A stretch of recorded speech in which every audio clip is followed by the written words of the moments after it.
Hey, what's up, y'all? Let's get started. What's up?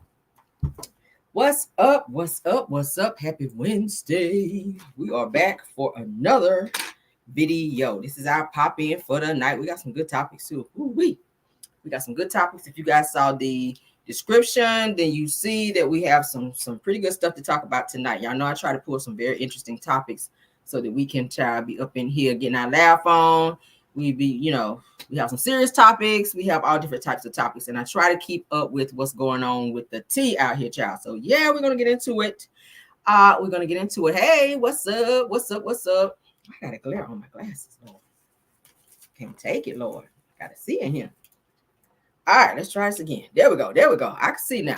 All right, hey, what's up? I see Linda Gamble. Thanks for being here, Shirley Terry.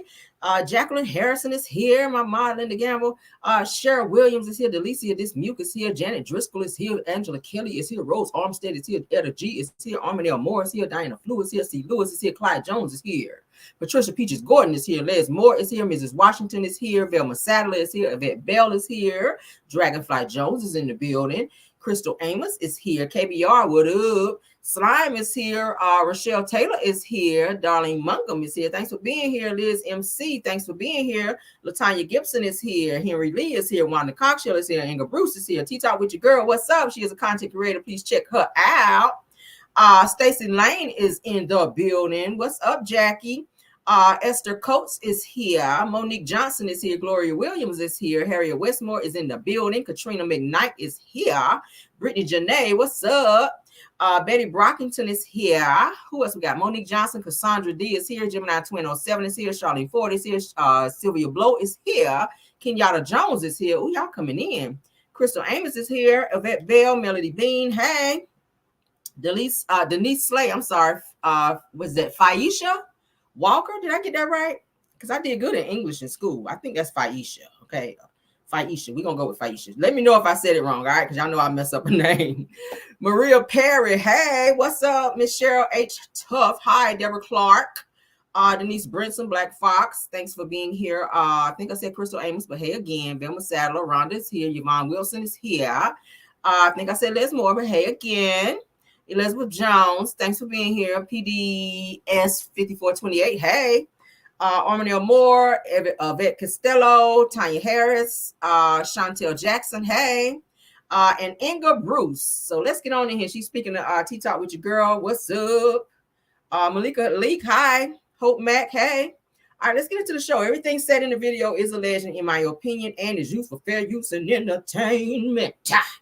All right, let's get on into the show, baby, because we got some stuff to get through, and I don't want to be in here like I was last night. Y'all, we were in here 2.5 hours, and y'all know when I get to run in my mouth sometimes, I be like, damn, what time is it?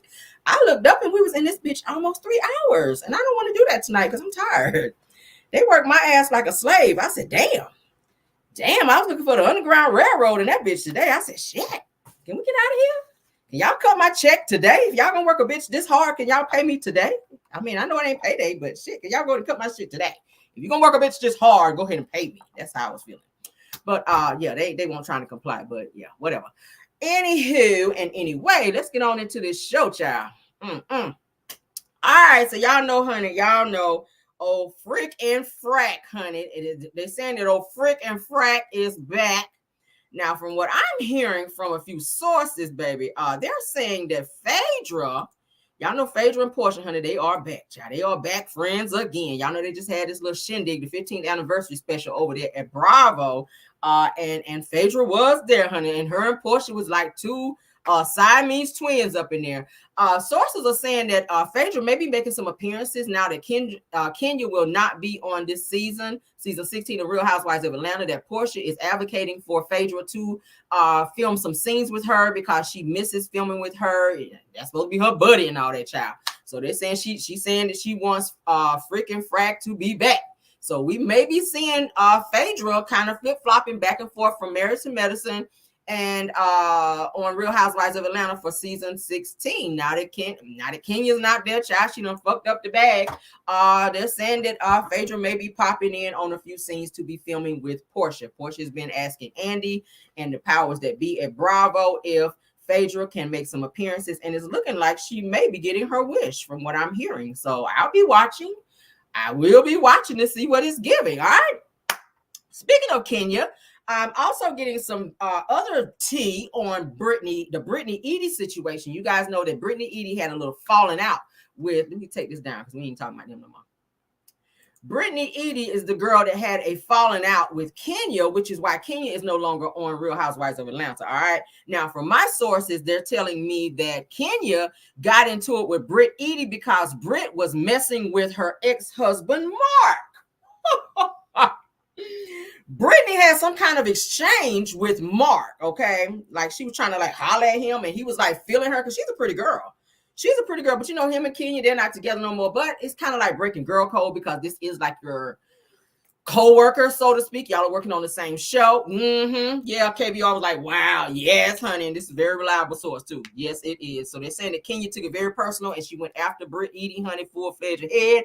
And it caused her to lose her damn job. But I mean, Mark, I blame you because you knew your alliance with Kenya. You guys have a child together. If you can't be around her co-workers without trying to hit on them, which I feel that shit is very fucking disrespectful, maybe you shouldn't be around, okay? Just come pick your daughter up and get the hell on. But it says that he was flirting and carrying on with Britt Edie, and Kenya got wind of that, and it became a problem. So Kenya was pretty much going after her to let her know, bitch, I see you.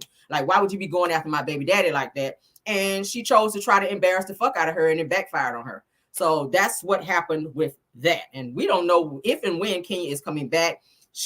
Bravo is saying that she is eligible to come back at a later time, but they are doing this investigation, and that's depending on that. So if they find out that they have just cause to not have her back, then Kenya, you fucked the thing up. That's all I'm gonna say, girl. But all over Mark, and you don't even want that nigga. Like, you don't even want Mark. But I feel it like, yeah, Mark, you were wrong in that situation for going after Britt Edie. And Britt, you were wrong for, for allowing yourself to get, maybe swallowed up. I don't know how far they went with it, but they said there was some type of inappropriate exchange between Britt Edie and Kenya Moore's ex-husband, Mark Daly. Okay, so that is why Kenya is without a job, because she was defending her man that she didn't want. Okay. Go off, girl, because you sure effed up the bag, all right? Child. Them little $3,000 Mark, we're going to give your ass a month. That was not going to amount to that damn Bravo chick, girl. I would not have fucked up my bag for that. I'd have handled her ass off camera, like away from the cameras. We ain't getting none of this shit on film, okay? I'm be like, hey, let's go out for a drink and have a talk.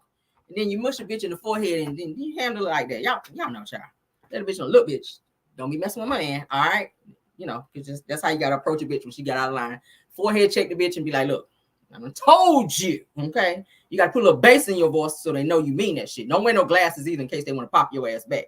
But, y'all know how it is, child, when you're approaching somebody. But, yeah, and I feel like Kenya already felt like Britt Edie was a little competition because she's pretty. Kenya don't like other pretty girls. Kenya is not a girl's girl anyway. So she already had a little vitriol towards Britt Edie when she found out that she was, trying to be all up on Mark like that. So, yeah, that's that, and that's all. Let's move on, all right?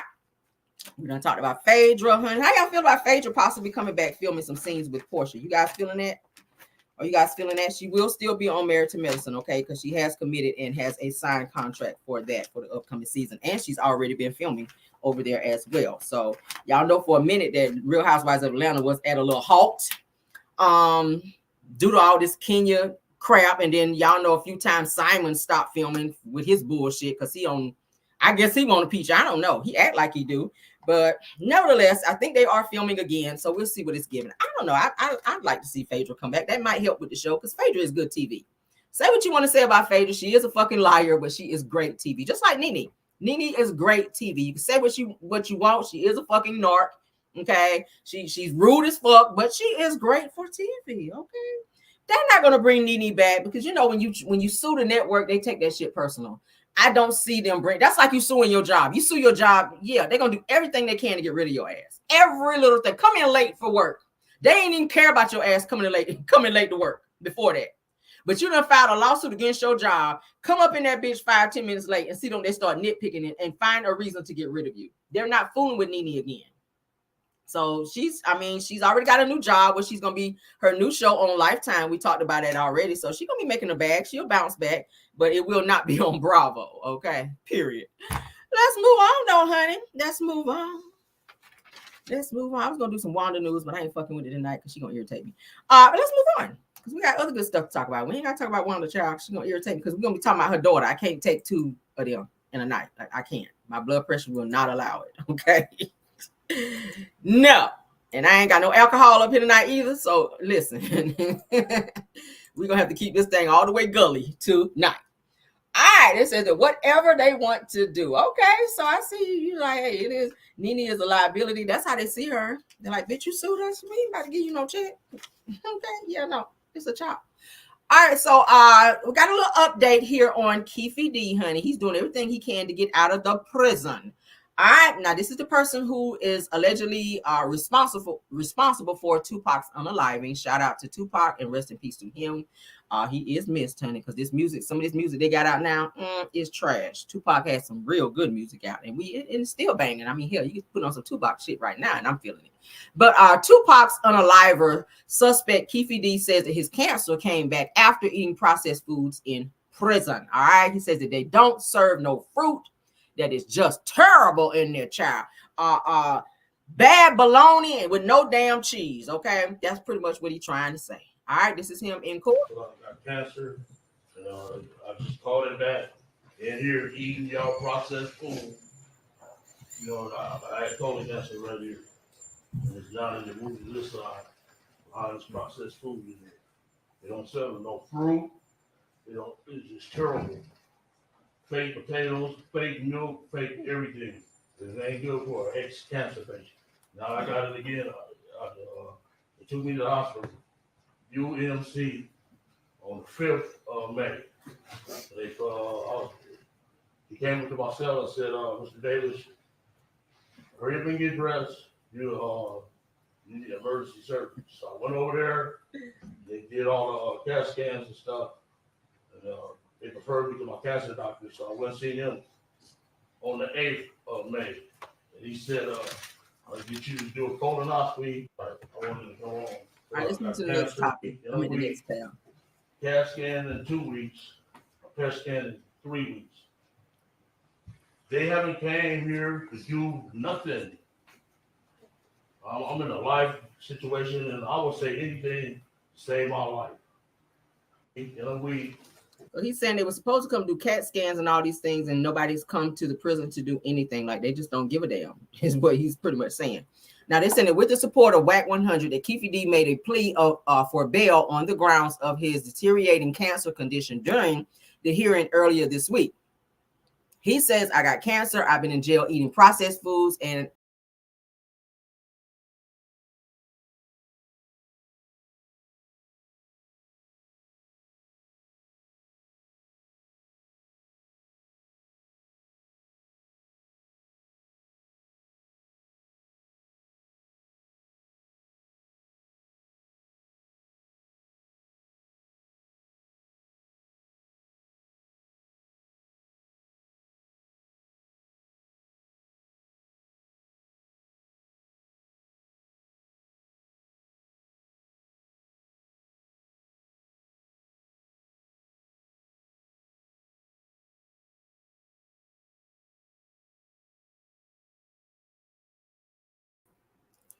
I'm back, guys. Something going on with screen. Yeah, I'm here. Can you guys hear me? Can y'all hear me? StreamYard is acting a fool. Can y'all hear me?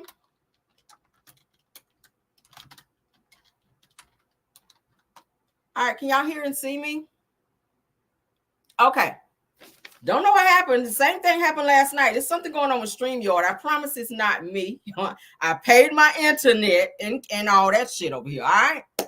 Yeah, my apologies. I'm apologize for StreamYard, even though it ain't my damn fault. StreamYard, y'all need to get it together because I pay y'all. Damn. Right in the middle of my damn commentary, too. But let's get back on it, child. I don't know what the hell happened. Y'all need to get it together, honey. But he's saying pretty much everything is fake. Let me share again because I want to read just a little bit more before we move on. Oh, apologies. It's StreamYard with this raggedy shit. Okay. I guess we're working on the Temu brand of StreamYard tonight. Shit. It's the Temu special tonight on StreamYard. Y'all need to get my damn money back if y'all gonna be playing with me like that. All right, because y'all fucking up my video. Like for real. I'm about to be mad. All right, hi. They say they do you the same way almost every day. T-Talk. This shit is crazy. Like, that's not a good look. I don't have to edit my video out and all that because they on the bullshit like child. Oh, thanks for being here, Messy Hoes Atlanta. Another content creator. Please check her out. They said the Alibaba. Okay, not the Alibaba. All right, but let's continue. So pretty much he's saying that the bad foods that they are feeding him in prison is messing with has caused his cancer to reoccur. All right. So he's, I guess, asking for preferential treatment, maybe. I don't know. Can a bitch swing by McDonald's or Golden Corral and get him a plate? I guess that's what he asked in the court. It's probably going to be a hell no. I mean, when you make decisions and or choices, that's what you get in there. I mean, what you thought you was going to eat in there? Steaks? I mean, what you thought you was going to get? Shrimp Alfredo in there? Like, they don't have that. So hopefully you get your medical treatment that you need. Now, they got to give you medical treatment. They can't deny you that. But in terms of like special foods, I don't think they do that in prison. I mean, I ain't never been in prison. I don't know. And I don't think I want to go in there to find out. But yeah, so that's what's going on with him. He's saying his cancer has reoccurred. So prayers to him. I mean, because we don't ever want to see nobody having to deal with that. That's something you have to deal with. All right. But you are still facing unaliving charges, sir. I'm gonna skip that topic. I might skip that topic too, because we got to get moving. All right, so let's get on to this topic because this is one I really, really wanted to talk about. Y'all know I be pulling topics, and yeah, I'm gonna skip a couple that's really not that important, I guess. All right, so let's let it catch up because StreamYard, honey, we have a little latency or whatnot. Y'all, I hope y'all having a good time in the chat, honey. Hope y'all having a good time in the chat. All right, so let's get on to this next topic, honey. Georgia's judge, Christina Peterson, has been removed from the bench after she was caught on camera assaulting a police officer. Okay, this is her being arrested. I have a few videos I want to show, and she also did a sit-down interview with Big Tigger. We're going to look at a little bit of that as well. But this is her. She is out here fighting the popos, girl. All right. For what? I wasn't cuffed. I wasn't needed. Shut the fuck up. You look like a nigga who was trying to do something before. And I never let him. Shut the fuck up. And stop touching me. Yeah, stop touching me. Get the fuck off of me. Stop touching. I got it. I can walk on my own. Don't touch me. Don't touch me. Don't touch me. I got it. I can walk on my own. Don't touch me. You're preventing Take that. me. I could give a damn. Take me where you want to So take me. how do you want me to take you somewhere expeditiously? Now. Take me where you want to take me. No! Just let that nigga run from the female. No, he just touched me. Everything for no reason. Right, let him fucking go. Let him fucking go. Let him fucking go. All right, so we're gonna stop it because it's a little violent. I don't want YouTube tripping, child, because you know they. So y'all see, she's a judge, and it kind of got a little out of control there. Okay, let's move on to the next thing, because baby, she was doing a lot. Okay, she was doing a lot. I said, "Damn, sis." All right, so I'm gonna move to the next tab. All right, so let's look at a little bit of because she's doing an interview with Big Tigger, and maybe she can kind of shed some light on this wild moment, child, with the popos out here. Because baby, oh my God, she was doing a lot. Oh Lord, I got indigestion. Why did I eat that sauce, Jesus? Oh, all right. So let's go ahead and get into it. Somebody said she was wild. Can everybody see me? Some of y'all saying the screen went black. Is that from earlier? Was that from earlier? Everybody can see me. Okay. All right. Let's continue. What are we missing? You're missing what happened before that. You're missing the attack on the woman. This is Judge Christina, the one that we just saw on the other video that was going crazy on the police officer. All right, she's doing this interview with Big Tigger Morning Show. Says what really happened tonight at Red Martini, where former Douglas County Judge Christina J. Peterson was arrested. Says that she's telling her side. So we're going to look at the interview now. Shout out to Big Tigger. All right. That's what you're missing. So what I saw in the video, the woman is screaming, "Hey, he hit me," and you're saying, "Let her go," right? In the video. Correct. Then the guy that I was talking to was not an officer. I was talking to the guy that was holding her. Whoever that was, I don't know if he was security or whatever. He didn't have authority to be putting his hands on her. She has already been attacked. I don't know if he's part of this attack. I just know I have a right to defend third parties. I know she was a victim, and I know you needed to get your hands off of her. Did you know her? No, I don't know anybody. You didn't know her at all? I didn't know her. I just saw her getting attacked. And I mean, how that man was punching her, it was like he was in a boxing ring. Were you the only one standing up for her? Yes. And Okay, in that situation, let me pause. All right, in that situation, you should have went and got another man. First of all, you a judge. Why would you risk your position and who you are as a woman to possibly put yourself in a position to be punched? If he punching her, he don't give a shit about you. You're going to be next. If you jumping in there and trying to break something up, if he's being aggressive towards her, you put yourself in the line of fire to be assaulted as well. I would have went and got another man and say, "Hey, y'all see this shit over here? Break this up. Y'all handle that. You're a judge." So now you're without a job as a result. I just didn't listen. I was minding my business, and I just let's be clear. I never go. I just don't go to that place. I have a friend who, it was his birthday. I love this friend. He's a very kind guy, and I said, okay, I'm gonna go. And it was a night that was fine, and then we were just waiting in line to get some hot dogs, some stuff we don't need at 2 a.m. or whatever. So I just know that I just was sitting there, and then all of a sudden, I'm shifting on my feet because my feet hurting, and then I just saw these. They just come past me, and just the man just started hitting it, and I'm like, I'm shocked at this point. Like I'm like triggered. Like what in the world? Like I don't know if it just really did something. So I knew I didn't have any might to stop him. I can't punch him. I can't do anything. Right. But I could try to. He was pursuing her, so I tried to pull his shirt and just get him off of her.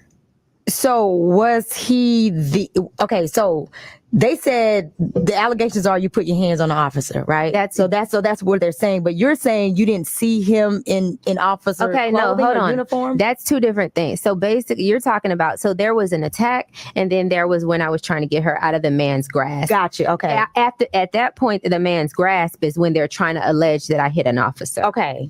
So when you were trying to tell them to let her go, an officer actually grabbed you and told you to get away from the situation. And that's when the officer said nothing to me. He said nothing. Hit me to the ground. He what? He knocked me. He knocked me out. He didn't say anything to me. What? He didn't give me any commands. He didn't say he was an officer. So, but we'll talk about, I can't really speak much about that, but I'm just saying on the video you saw, you didn't see anything but me talking to the man holding that lady, and you see me get knocked out by an officer. That's what you saw. Damn. Honestly, I can't go too much into it, but what I think the officer was doing was trying to cover up his improper acts. He rode around with me for 7 hours. He arrested me at 3 o'clock, and I didn't get to the jail until almost 11. Wait, so okay, between that time, what were y'all doing? What was he doing? Where were they riding to? He arrested you at 3 and did not take you to the jail until 11? Where the hell were y'all at, and what were y'all doing? I mean, he was antagonizing me. He was, remember the for cuffs, 7 hours. Listen, the cuffs were so tight. I had bruises on my arms. I mean, listen, he was stopping his car and getting out, and he was nervous. He was visibly nervous, and he was making private phone calls. Wait a minute. So for several different hours, you're saying 7 hours. So from what time to what time? 3 until after 10. That's when I got to the jail. And I'm going to say that I believe he was trying to cover his tracks. He had violated me, and then when he found out and he knew on scene that I was a judge, because once he put me in cuffs, people were like, "That's a judge." So then I think he had to come up with that whatever story whatever they ran on the news. So it was inappropriate. I asked him I said, "Am I under arrest? If I'm under arrest, I would like an attorney before I give you any other information, because if somebody ever lies on you, you need an attorney. We don't need to even have any more conversation. So that's what I did. I said, I don't want to give you anything. And moreover, I would have my license if you didn't knock me out and my purse got taken. You understand? You didn't even let me get my belongings. Girl, they ain't let you get your wig. Not at all. They got her out there with the braids. Correct. I said, oh my gosh. Correct. No, ma'am. What are we missing? What y'all think? Do y'all believe her? So she said they knocked her out. Somebody stole her purse with all her IDs and everything up in there. She said she had bruises on her arms from where they had the cuffs on so tight. Said that they arrested her at 3 o'clock and did not take her to the jail until 11. That's a long span right there. Most of the police officers, they do have like the little body cams. So maybe they can do an investigation to see what the hell was going on with this body cam. They should have cameras also inside the vehicle. Yeah, there needs to be a lot of investigating going on because it's giving that some inappropriate shit was going on from 3 o'clock till 11 o'clock. That's a huge span. 7 hours. Like, bitch, if you don't take me to the fucking jail and do not be riding around with me, like, yeah, they need to look into that because that's giving a lot. That's giving a lot. All right, let's move on, honey. Let's move on. I don't know what to say about that one, but she was acting wild. And for her to be a judge, she got a mouth on her, honey. She was not being any type of corporate down there at the jail, honey. And I wish I could have showed the whole video, but that got kind of crazy. I ain't want YouTube to be trying to not monetize my shit tonight because I ain't got time for that. But let's move on to the next video. Do you guys believe her? Put a 1 if you believe her. Put a 2 if you do not. Let's take a little poll right quick. Put a 1 if you believe her. Put a 2 if you do not. I've never heard of police officers do that, ever. They said the cop needs to be what? Needs to be questioned for sure. Yeah, definitely. Yeah. I see a lot of 1s. I see some 2s. Okay. It's hit or miss. It's yeah. Okay. Said she was acting a fool because I saw it. Says that I'm not believing that he rode around for 8 hours. Okay. When you say you saw it, are you saying the video? Were you at the actual scene, or did you see a video, or were you actually there? Audrey Clark, were you there, or was that on a video that you saw? Did you see it on a video, or were you there? T-Talk says that the cops did that to me for 2 hours. For real? Drove around for 2 hours with you? What the hell were they doing? Oh, you say yes to video. Okay. Damn.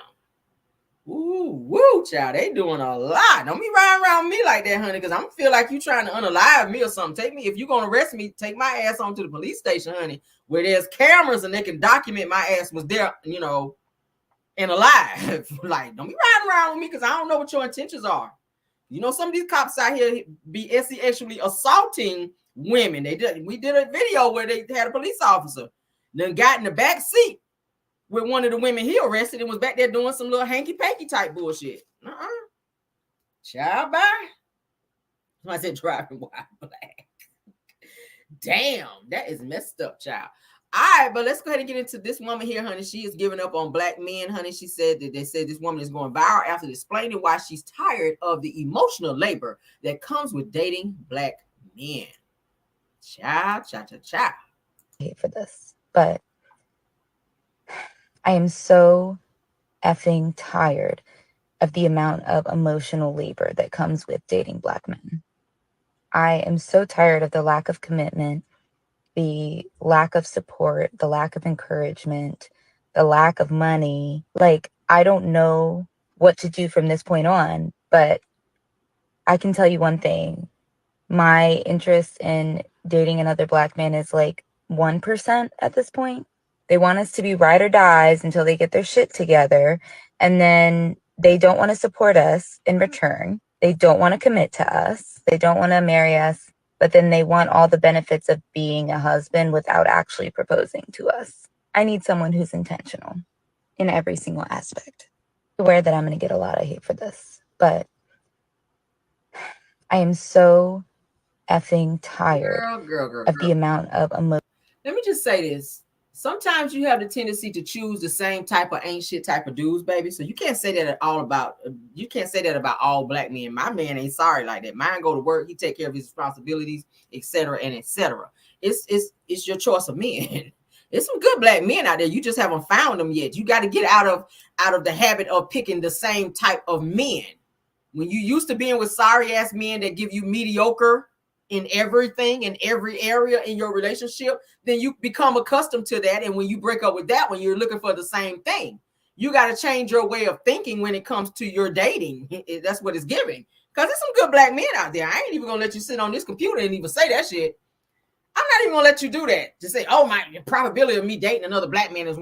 Well, that's your choice. You can date who you want to date, but don't sit up here and say that, black men are this. You can't say that, because these the black men that you're dating, that's what you need to say. Okay. There's some good black men out there. There's some good black men, okay. It says that Caramel, get out of my head. It says she's a bad picker. Yes, it's your choice in men, baby. It's your choice in men. It's a man out there that will love you right, honey, like Johnny Gill said, love you and love you the right way. Love you the right way, girl. You picking these ain't shit type of dudes, okay? He probably got that good peen and no job. He got good peen and he gonna stay home and play PlayStation all day with his Timberlands on and no damn shirt on while your ass is at work paying all the bills. And when you come home, he gonna dick you down and you gonna give him all your money. Y'all gonna argue a little bit. You're gonna go to bed and wake up the next morning and do that shit all over again. You have become accustomed to ain't shit dudes, and that's your fault. Do not blame it on all black men. I mean, some great men out there. Look at LeBron James. We talked about him this morning. Bossing up. Been with his since day one. Him and Savannah been together since high school. Good man. He takes care of his children. He's a provider. Hello. You got to change your way of thinking when it comes to men, baby girl. Because it's you. You might be the problem too. We didn't think about that, did we? You might be the problem. If every relationship you get in and it sucks and it's going downhill and the same bullshit keeps happening, you might be the problem. I'm just saying. You might be the problem, girl. Okay. Yeah, prayers to you though. And let's go and wave you away, honey. Get some therapy. Move on. Okay. Find somebody else internet to be on that bullshit on. Moving on though, okay? Girl, it's you. I'm convinced. It's you, girl. It's you. Nigga ain't got no job, dropping you off at work, driving your car. Them type. You picking them, girl. A person will only do what you allow. So get out of here with that. Get out of here with that. You ain't dropping me off nowhere. You ain't got no job. Nigga, you better get on the bus. You won't drive this car. You sure won't. You ain't dropping me nowhere. All right. Correct. Let's move on though, child. Somebody said, I got 3 sons and all take care of their family. Good men. Thank you. Okay. I can't stand when people do that. Like group every man into their boy. All men are. No, all men are not that way, girl. You just ain't looking in the right places. Okay. All right, let's get on to this next story, honey. Definitely be careful, honey, when you're out and about, especially if you're traveling abroad, because trafficking is at an all-time high. And I'm not saying that's what happened in this situation, but this woman has gone missing after going to the Bahamas. Okay, they're searching for her. Her family speaking out. It's crazy. Now, they said Chicago woman goes missing in the Bahamas while attending a yoga retreat. So what the hell happened? She went to the Bahamas and nobody know where the hell she is. All right, Taylor Casey, who was 41 years old, a Chicago woman who traveled to the Bahamas for a yoga retreat, was last seen June 19 near Paradise Island. According to the retreat, she was attending a yoga certification. I'm sorry, damn. And I know I went to school. I mean, it sounded like Wanda.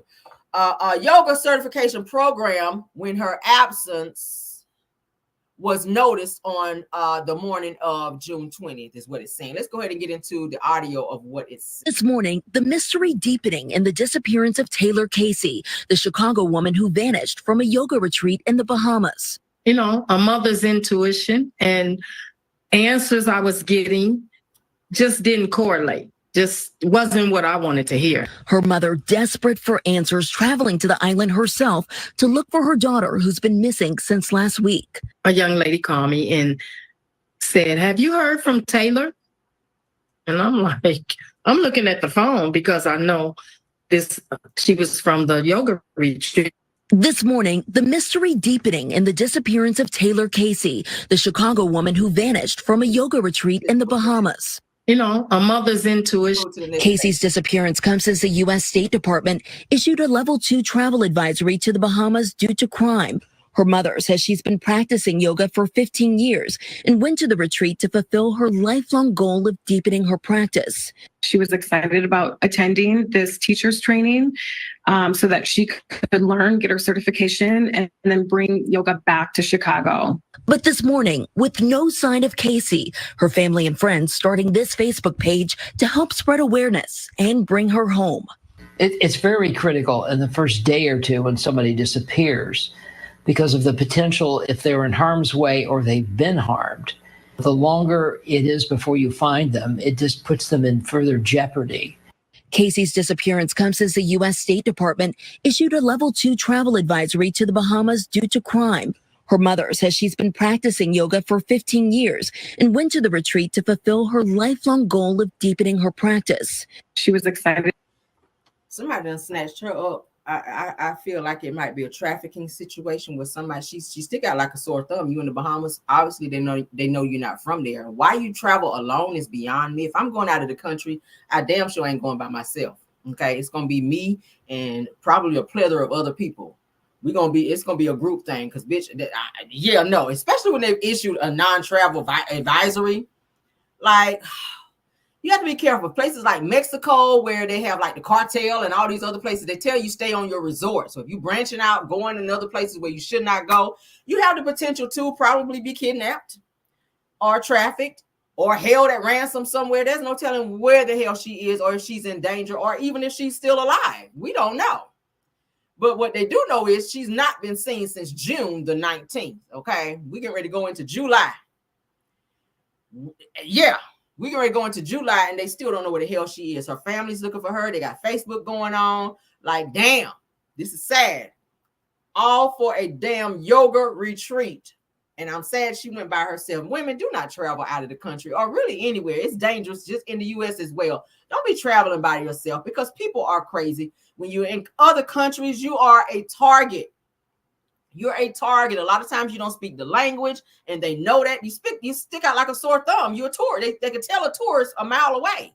You're saying places like Jamaica, those places can be dangerous. You get robbed, sexually assaulted, snatched up and trafficked.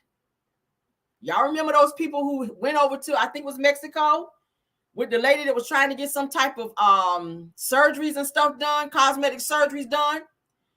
They held them up over there for ransom, unalived 2 of the guys, I think it was. Y'all remember?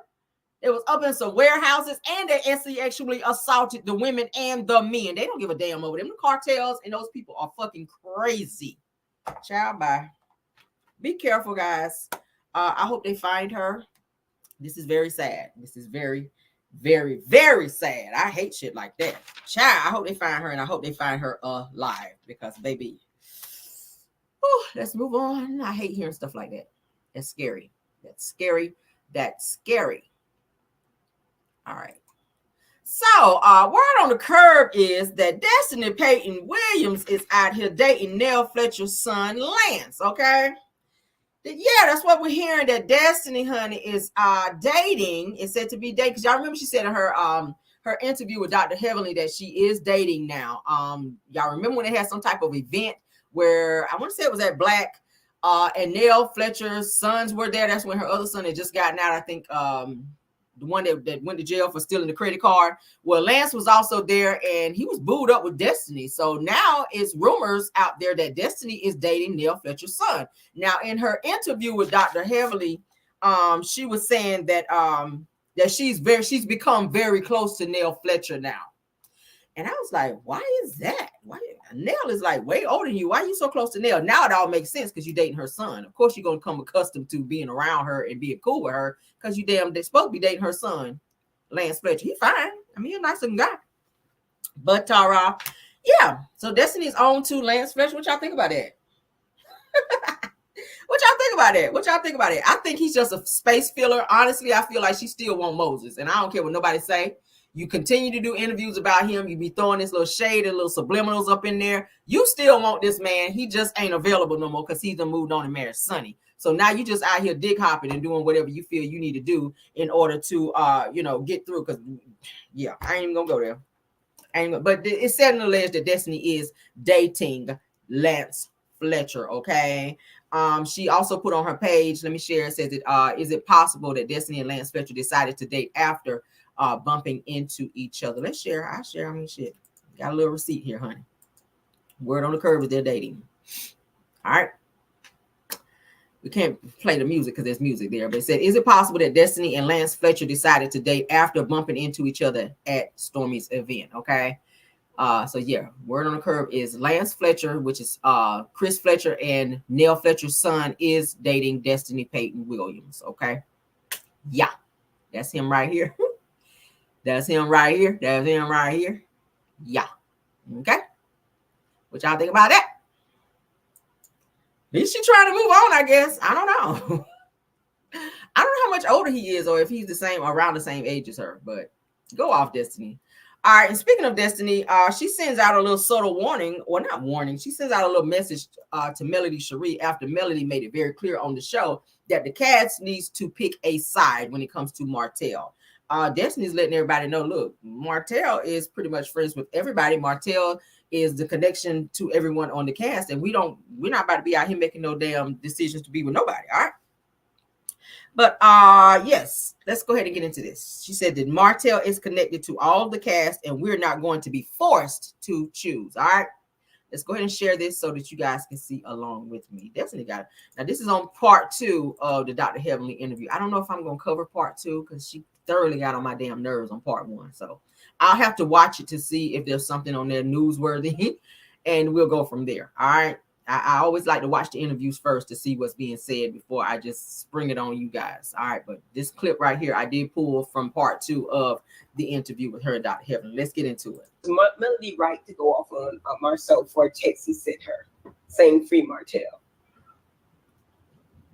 This is evidently displayed because we don't. One of the things I would have to challenge the audience to see is that everybody on this show is attached to Martell first. Everybody. So stop trying to make people choose.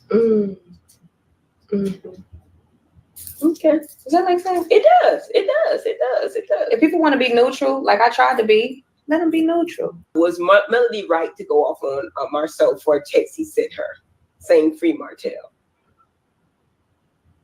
This is evidently displayed because we don't. One of the things I would have to challenge the audience to see is that everybody on this show is attached to Martell first. Everybody. So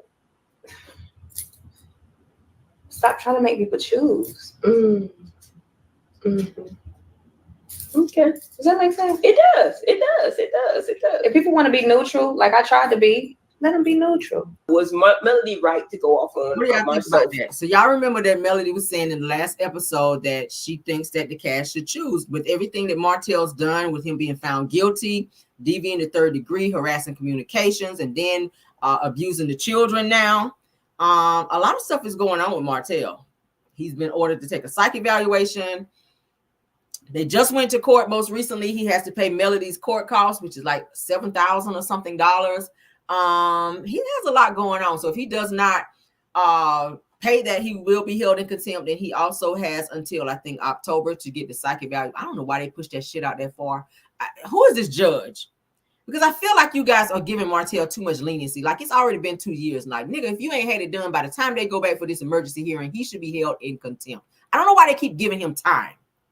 Martell don't have nothing but time. He ain't got no fucking job outside of Love and Marriage Huntsville. So he should have all this shit done that's been required of him. It's amazing how he is able to skate through. Had it been somebody else, they'd have locked their ass up.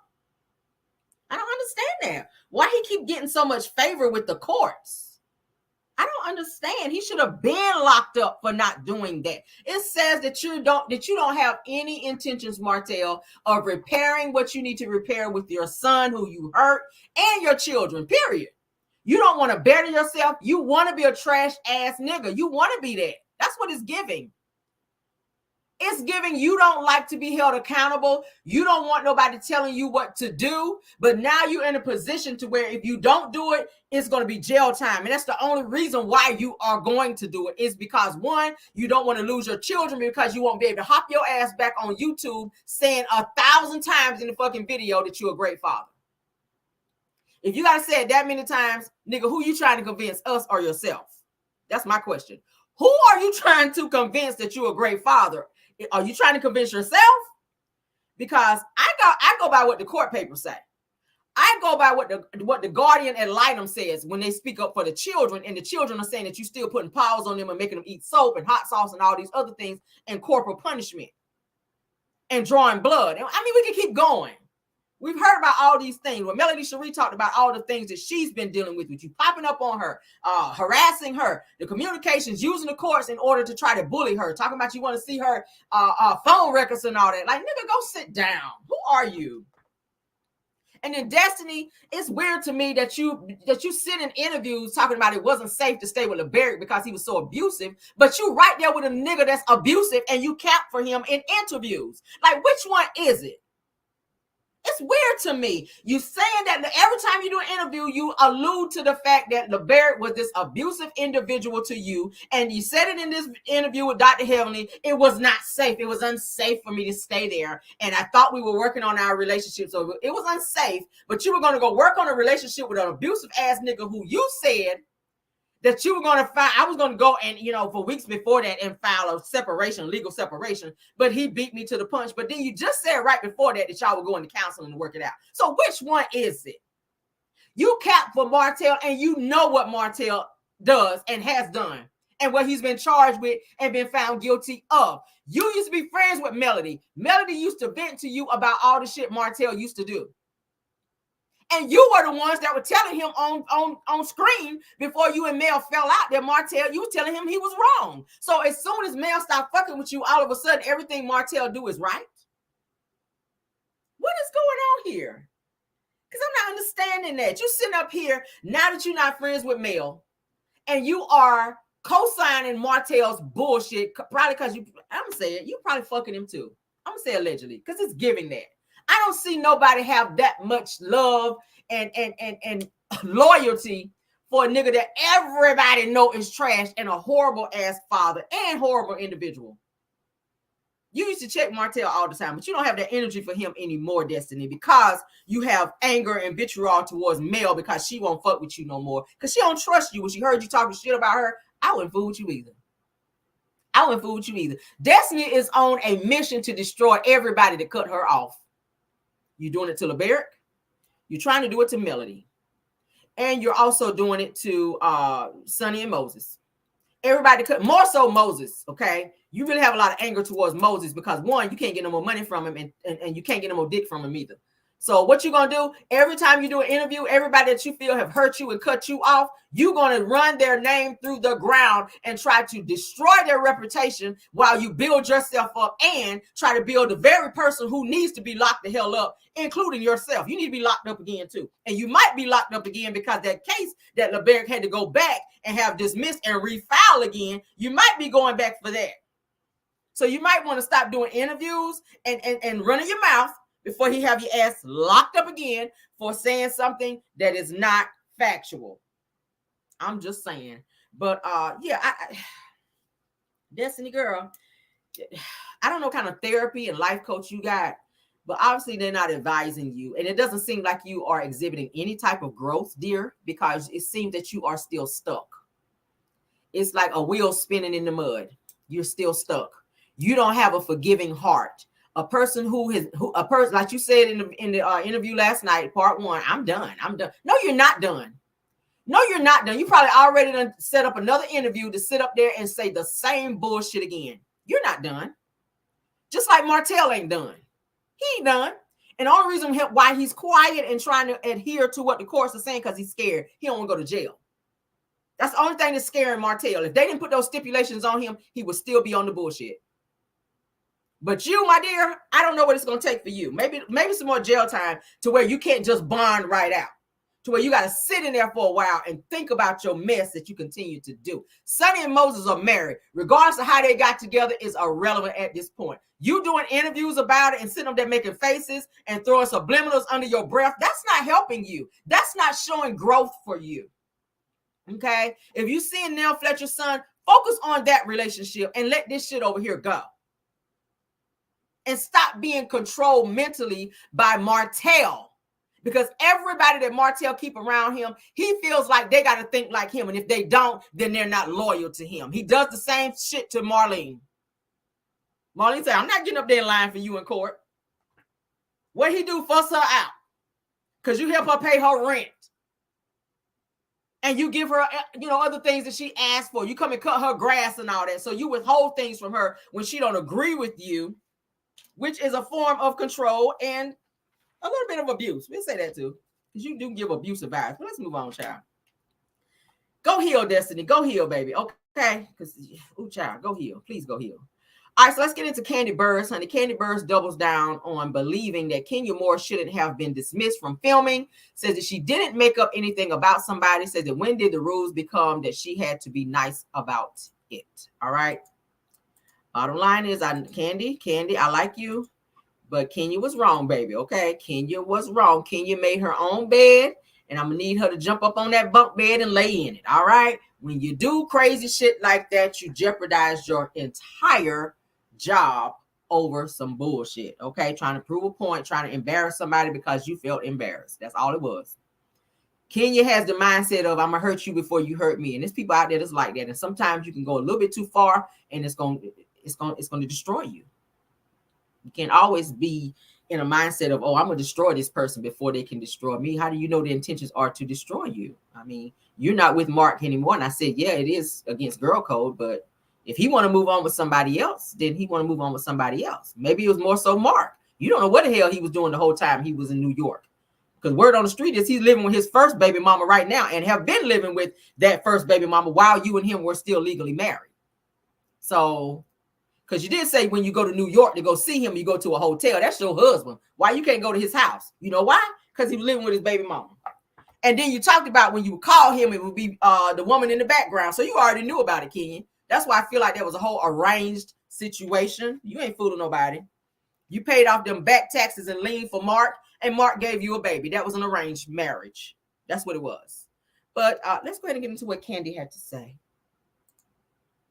Sorry. Easy things happen on our show. And a lot of people were like, how did you support that? And I'm like, okay, at the end of the day, she didn't make up anything about somebody. She pulled some unfavorable receipts off the line, which may not have been the nicest thing to do.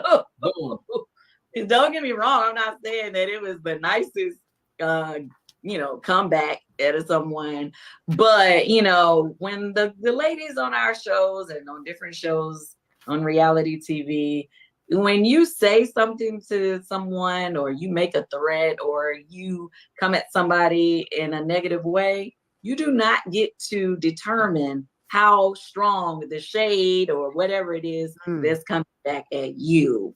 So that is my thing. Like, being on the show for so long now, we've had some crazy, so numb to some of this stuff that like people are like, that was so low. And I'm like, really? But we've seen Kenya walk into somebody else's event with a whole band before. Like, we've seen her walk into a nice event with butt pads on. With a she brought a cookie lady. What? Yes, like so I'm like, when did the rules become she had to be nice about it? So I was just like, guys, I can't really get with the hateration and the fact that something similar has happened on one of the other shows. I'm just like, she's not reinventing the wheel. It wasn't nice, but it was out there. So numb to some of this stuff that like people are like, that was so low. even though it was out there, it was wrong for her to bring it into that setting. Okay, you guys are filming, that still can be considered as revenge P. I don't give a damn if it was a million pictures out there of her out there busting it wide open. When you took it upon yourself to go and choose those pictures and bring it to your job to expose her, then you put yourself at risk of losing your job, because that's inappropriate. And they said that it was against the code of conduct. Every job, most jobs have that code of conduct. And if you break that, they can potentially fire you. So, and Kenya, you've been on Real Housewives of Atlanta long enough to know what's tolerated and what's not. So we're not getting ready to sit up here, Kandi, just like you had that same energy for Phaedra not being able to be back on the show when she lied on you. Let's have the same energy. Phaedra only lied on you, and I'm not downplaying what Phaedra did. Phaedra lied on you and said that you were drugging women and that you were R-wording women, okay? And you cried about that, Kandi, and you were mad about that, Kandi. But and then you were telling Bravo and Andy that you didn't want Phaedra on the show anymore, and you were refusing to film with her. So they made a decision and got rid of Phaedra, who is an OG on the show, who is good TV, just like what I think she's a little bit better than Kandi. I think Phaedra brings more than Kandi does. Kandi's boring to me, and I like Kandi, but I got to be 1,000. I like Kandi, but I got to be 1,000. Kandi, you don't have the same energy. Right is right and wrong is wrong. Just because you like a person, just because you're cool with a person, you can't sit up there and say that, oh, it's not cool that they get rid of Kenya because of what she did. Okay, so have that same energy for Phaedra. Why couldn't you film with Phaedra when she lied to you and she turned around and apologized to you? Kenya didn't apologize to Britt Edie for putting them pictures out on her. You know what Kenya did? Kenya went and did a fucking video and was telling everybody that Brittany Edie was out here busting it wide open and Snapchatting the PUSSY for $1,400. That's what she did do. So in addition to her putting out revenge P on the girl, you also defamed her character. She didn't apologize to her, but Phaedra apologized to you. But Phaedra can't film and or be on the show with you. I don't like that, because that's not fair. That's not fair. You ain't even on the show this season, and you capping for Kenya. Girl, bye. Let's finish, child. And I'm like, really? But we seen Kenya walk into somebody else's event with a whole band before. Like, we seen her walk into a nice event with butt pads on. With it, you know what it. She brought a so Kandi, Housewives, you ain't there no more. No. Aren't you glad that you ain't there this season? They pulling out guns and shit. They threatening to shoot people. I don't think that ever happened on the show before. What? You know what? I be I right now I'm like, okay, it's good. I ain't there, good, you know. But Cynthia's like, okay, once the show actually airs, she said I'm gonna miss it then. Okay. I don't miss it so much now. And realistically, I do see stuff and I'm like, why they doing that? Like, I don't like the fact that they suspended Kenya. Yeah. I know a lot of people's like, she shouldn't have shown that, but it's the Housewives. Like, how many times we done did something that you think somebody shouldn't do? So who made the rules? Like, why y'all all of a sudden got such an issue with somebody? The same people that made the fucking rules when they got rid of Phaedra. Doing something crazy to somebody. Believe like, it or not, that drama. If it was in the public, if it was in the internet, and the girl came at her, it's like, okay, well, that was the you don't get to choose how she come back. So I just wasn't feeling all of that. But hey, we'll see when it come on TV. Yeah. So Kandi, Housewives. Britt Edie messing with Mark Daly is not a crime. Kenya putting out revenge P in retaliation is a crime. Okay, you defaming someone's character and saying that they're doing something SEXually that they're not doing, that's a crime. So let's be fair across the board. I know we got some Kenya fans in the chat, and that's fine. But we got to keep it 1,000. We got to keep it a buck when it comes to being fair about this situation, guys. You ain't there no more. No. Aren't you? I'm just saying. All right. Now they're saying here that Kenya is allegedly exploring taking legal action and officially will not film for the rest of Real Housewives of Atlanta season 16 after the drama with Britt Edie. Okay. So that's just going to make shit worse. You filing a lawsuit because you were wrong. I said it last night. Hold on to that money, girl. You don't have a job no more. You can't afford to be paying attorneys and doing all that, especially when you also owe the I, the R, and the damn S. Okay, save that money, pay your bills, learn from this situation, grow from this situation. And if Bravo will have you back again, then hopefully you will come back on a different, mature mindset and not be on that bullshit again, and learn not to be trying to destroy people in that way when you're only destroying yourself. And that's just how I feel about it. I mean, let's move on though. You can't be doing that, honey. But ask Martell Holt, look at him. Found guilty, and he okay. Okay, I done told you, July 1st, Georgia, because you live in Georgia, Kenya, it's going to be a felony to put out revenge P on somebody. You ain't even been to court yet. You ain't even been to court, so you don't even know how that situation going to turn out. You talking about you getting ready to sue somebody. Girl, sit down. You bringing more attention to the situation than it needs to be. You ain't even been to court yet for this. Bravo is still investigating you. Like, girl, let it go. All right, let's move on, honey. April Jones, honey, from Love and Hip Hop, lets it be known that Omarion does not have full custody of their children. She says, let's clear this shit up, because it's been rumors that he had full custody of her kids. She's saying he does not. So let's get into it. Let's just clear this shit the fuck up. Whoever said that my baby daddy has full custody of my children, please stop the narratives, please. I've let blogs and all these things like say certain things, and it's cool. I mean, I understand your job is to blog and to lie, but that is not one thing I play about with my kids. I don't. My babies are important to me. My babies are important to Omari, and we co-parent very well. And he, it's his week, and last week was my week.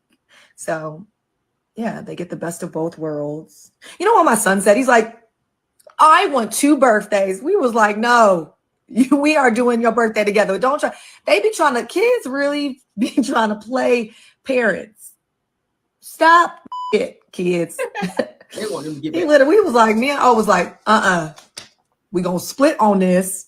You get 1 birthday and all your family. Like, how you don't want all your family to be in one environment? They a little spoiled talking about some, they want 2 parties.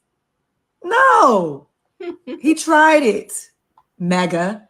But yeah, Dad and I are great. We're really, really good in a really, really good place. And you can, well, let's just clear this. I'm glad they're in a good place and raising the kids, because at one point they were not, and I think she was bitter because he chose to move on, and he of course was bitter because she was dating Fizz, who is a group member in B2K. I thought that was very messy. Now that is called breaking. If there was ever a way of breaking a code, that right there was doing it. How the hell? And you know them boys, they've been friends for years and bandmates for years. So how the hell you go and leave Omarion and be with his bandmate Lil Fizz? And they were literally dating. You had his kids around Lil Fizz, playing daddy towards his kids. He didn't like that.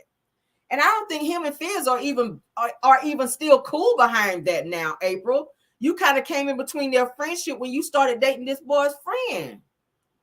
Like, damn, but I am happy to hear that she and Omarion are in a good place and they're raising the kids amicably without all the tension and stuff that they had before, because he couldn't stand to be around her after that whole Lil Fizz and April relationship situation. So I'm glad that they're moving forward. Y'all know for a while, April was dating actor Tay Diggs. They've now broken up as well. So I'm glad that she's focusing on family. As she was saying, the kids seem like they're trying to put April and Omarion in situations to where they're together. Because you know how kids always want to see mom and dad together. They don't care how you feel about each other. They don't care that you're fighting. They want to see mom and dad get back together. So they keep creating situations and events to where Omarion can be around April, I guess, in hopes that the two of them can, I guess, maybe see a spark and maybe get back together, because that's always a kid's dream, is to see mom and dad in this one big happy family. So prayers to them that they can figure it out, child, and hopefully they can stay being amicable and she don't do no more stupid shit in terms of dating his friends, because that's a no-no. Okay, moving on, child. Moving on. All right. Ooh, child. Let's get into this interview. What time we got? 8:41. Yeah, great time, because this is like 56 minutes. Let's get into it. I may stop periodically, you guys, so that I can do some commentary in between. Because Tisha's talking, baby. This is Tisha and Dustin Ross, their interview. We're going to get into that. This was a pretty good interview. I watched it today.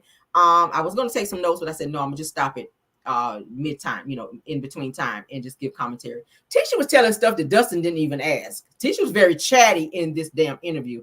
probably some stuff that he wasn't asking her. She also told as well. She talked about Wanda and her parenting with her. She talked about her relationship with Kiki and where they are. They're still not in a good place. She talked about her marriage to Marceau and how that came about, et cetera, et cetera. She talked about their business. She talked about how people are pulling up to and harassing Marceau while he's at different job sites and crazy shit. I was just like, Dustin didn't ask you that. But he was very patient because Tisha was kind of over talking him as well. And she kind of took over the interview. So Tisha, I feel like you might need some friends. Tisha kind of gave that she ain't been out the house in a while. You know how you hang with somebody that ain't been out in a while and they so excited and over and talking over you and just so, you know, Tisha was giving that in the interview. But let's get into it, child. Let's make it big. Shout out to Carlos, because that's where we're watching it from. And shout out to Dustin. He does great interviews too. Dustin does great interviews. Let's get into it. He asked very good questions. What you have to say is important to this conversation. And so we've been really looking forward to speaking with you and just kind of catching up on all things Tisha. So how are you today, Letitia? Well, thank you. I'm super excited. I'm happy to talk to you as well to see, you know, how this conversation is going to flow. I'm always nervous when I do interviews because, you know, I don't like them. Yeah. So, you know, but with this new life we have here, I have to get used to it. It is really me stepping out of my comfort zone. That's why I have my fans, they ask me all the time, Tisha, why you don't do a lot of interviews? And I'm like, listen, it's just not my you know, my cup of tea. So my husband's the talker, as people can see from watching the show. I'm usually the one in the background doing all the work, but I'm the quiet one. So, but I'm happy to be here with you today. Well, I'm glad. And I want you to understand that this is also like a safe space, right? This is not the conversations that I have with the dynamic cast from Love and Marriage Huntsville and all the Love and Marriage shows in general. These aren't hit pieces or takedown pieces or, you know, a gotcha interview. I would like to just give you the floor to kind of give context and give your take on what's been going on the show. So I definitely want you to know this is a safe space and this is not one of those interviews. We want to talk to Tisha. And cool. I'm with it. Yes. So first of all, Wix gives you the power of AI to build a pretty good interview. The website you need. Dustin asked some really good questions too.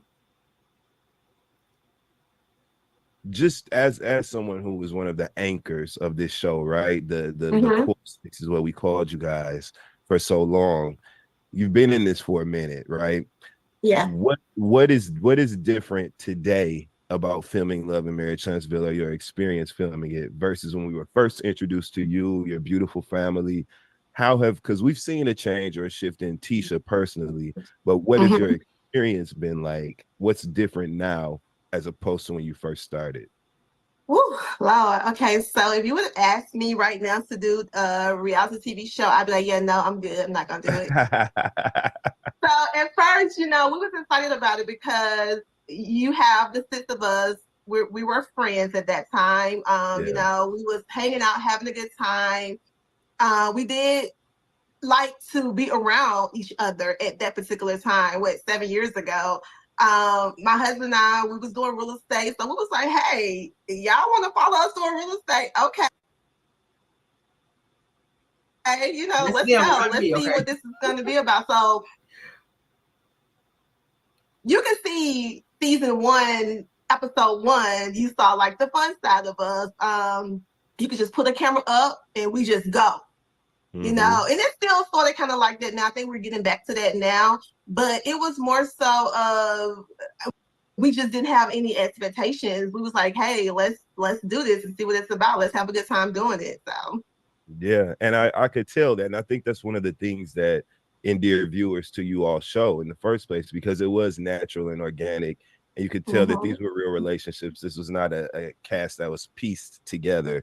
There was a thread that existed there, a tie, a friendship. Right. And I love that you mentioned that you guys are getting back to that now. What do you think it has taken? Because we've seen, I mean, we don't even have to go down the list, but we've seen a litany of events that really can make a pivot or a turn in friendships and relationships. How have you all been able to find your way back to that sort of understanding amongst the cast at this point? You know, like you said, 7 years in. Yeah. okay, so we're currently filming, right? So I had a scene yesterday with one of my castmates, and it was one from the original sets, and the conversation just flowed. And I was like, dang, I'm happy that we're able to be in his space. Like, we may still throw a little bit of shade, but it's like not below the belt shade. It was like the sneaky underhand stuff that some of the people was doing that caused us to really like we're done. Like, you're doing sneaky stuff, like that's not okay. Like, let's just let stuff unfold. And I think that now when you see some of the conversations, you're like, oh, okay, I can see it is just like a flowing conversation. They don't mind being in a room with one another. It's not like I'm like, oh God, I don't want to film with her. No, I ain't gonna do it. I don't want to do it. So now it's just like, okay, girl, let's sit down, let's talk. What we gonna talk about? We can be cordial. The friend name is like off the table. Who's like, we don't have to be friends. We can sit down in a room and just have a conversation with anybody. So I think that's where the original sits. That's where our mindset is right now. Well, we love to see it because the original 6, the core 6, there was an aspirational element to seeing you guys as successful entrepreneurs building your businesses right in front of our faces. We saw the realities of long-term marriages and the ebbs and flows of those relationships. We saw a marriage dissolve. We saw all these things done. And so I love that you all can find that common ground to just exist, coexist peacefully. Right. That's exactly what it is. I think it's very important. I wish that, because when you talk about like from season 1 when we first started, for me and my story, like it's been a transition. Like when I first started, I was strictly a full-time stay-at-home mom. And I'm like, I want to get back. I want to go get my real estate license. I want to learn more about the real estate side of the business. And then not only did I get my real estate license, I became a broker. I went back to school, got a master's in real estate development. And it's like, you see these steps, that I've taken throughout the course of this show. Then you saw that we renovated a retail plaza, because being in commercial real estate, looking like me and my husband, we don't have anybody to show us the blueprint to that.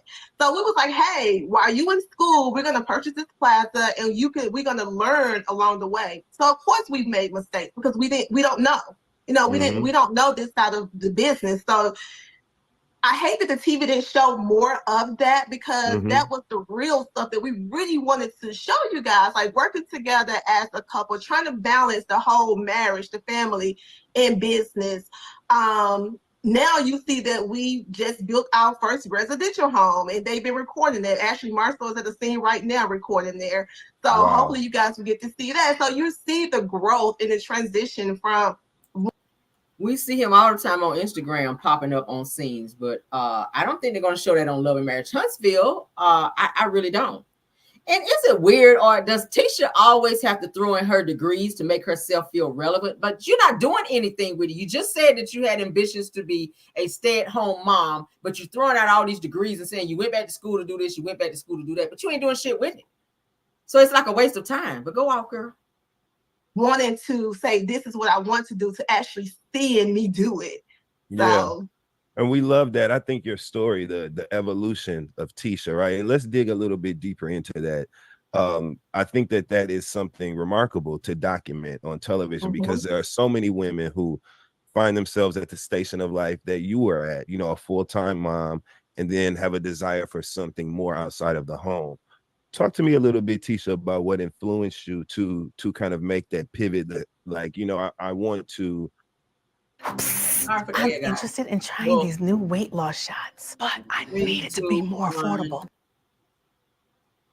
Do more than the already full-time job of managing your family. You have 3 beautiful children, a loving husband. So you're managing all that. You're running the house, but you wanted to step out and do even more. And like you said, you pursued, you continued your education and pursued certain milestones. And we saw you do that.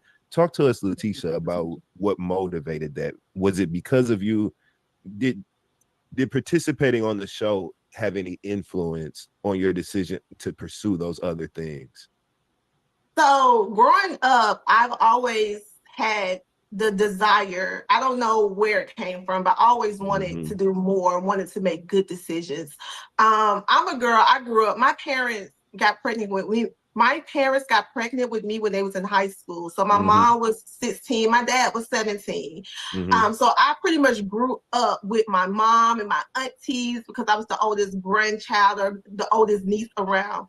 We grew up in the projects in the south side of Bessemer, Alabama. So I didn't have, financially didn't have a lot growing up, but I had a lot of love, you know, within our household. And my mom, she did what she could do. So we always had a lot. Like I wasn't lacking, but it was still like that environment. I'm like, it got to be something more to life. And I remember that my mom used to always have these infections in her house. And so the guy would just knock one time and come in. I hated that because I always felt like, you know, this is not a safe place for me. You know, somebody just come in. Yeah. And we lived in public housing. So, you know, they could do that at that time. And so I always had a desire to just want to do better and be better. And I didn't know what it looked like. I just was always like, I want to be wealthy. I want to be wealthy. So when Marceau and I got together, it was my senior year in college. I graduated and moved to California, had an internship in California. Marceau ended up coming home one weekend, coming to Alabama one weekend for his fraternity brother's wedding. He proposed to me. And so I remember having this conversation with my auntie. I was like, oh my God, like, I don't know what to do because I want to chase my career, but you know, I like him a lot and he proposed to me. And so I was like, I don't know what to do. And my auntie was like, you know, when you find true love, you have to chase that. Like your career will always come. But she was like, true love is hard to find. And so I was like, okay, so move back to this bitch lying. Tisha, you were 6 months pregnant by the time you and Marceau got married. He proposed to you because you were already pregnant, dear. You ain't even telling that.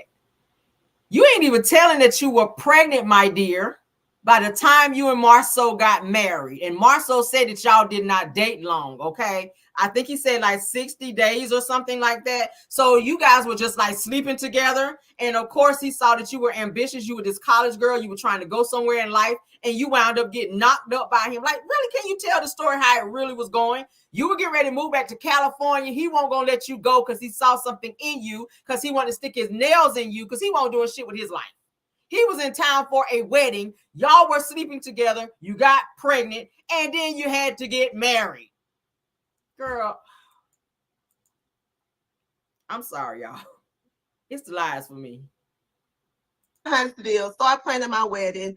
And the major things that happen to females in your life, like for me, happened back to back. I graduated college, got married, had my first child. All these things happened back to back for me. And so I didn't know. I'm young. I've never lived on my own before. So now I have this husband, I have this son, and I'm like, I want to be involved in my child's life. So I was like, you know what? I'm gonna be a stay-at-home mom. And Marceau's like, okay, babe, whatever you want to do, we gon', you know what I'm saying, we gonna make it work. But then I stayed at home with my son for 1 year. I had all my aunties and uncles like, you didn't go to school to get your education to, you know, depend on a man. You need to make sure you're secure. And if anything was to happen, make sure you're good. And so that always was in the back of my mind. And so I've always been like, okay, no matter what, I need to make sure if anything was to happen, I'm going to be good. And then I didn't want to be one of those moms who my whole life was just around my kids. If once your kids get older, they don't need you as much. Like right now, my kids don't need me as much. They're not as hands-on as they used to be. So I always was like, okay, make sure you study, you get your education, you continue to work and build yourself, because the world is changing and you don't want to be left behind. Yeah, so that's always been my mindset, just to make sure I'm always growing, learning, and developing, because you never know when you're going to need those skills. You don't, and I'm glad that you mentioned that, because it's something that's very, I think it's key for women who find themselves at that station in life. You have to have a foundation, and you have to have something for yourself. And so the kids are doing great. Everybody's doing their thing right now. Like, we literally just took a road trip and dropped my son off to the University of Michigan because he was accepted into their scholars engineering program. That's incredible. And Yeah, and that's his top school. And of course, I'm like, MJ, why you want to go to Michigan? It's so cold there.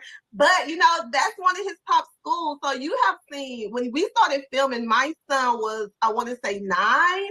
So now he's 17 and he graduates next year. All of the boys, matter of fact, the Scott boys, my son, Marisa, they both graduate next year for class of 2025. So we're preparing for college now, taking the ACT, going to visit school. So, you know, I hope the show can show some of that because that is important to showcase in the Black families. You know, we're pushing for scholarships. Look at those. So you have these kids, they're doing some great things, and we're just so proud and grateful for the kids that God bless us with. Why is Amazon paying me $63,000 a month? Damn. Well, I didn't make this kind of money. Tisha taking over the interview, y'all.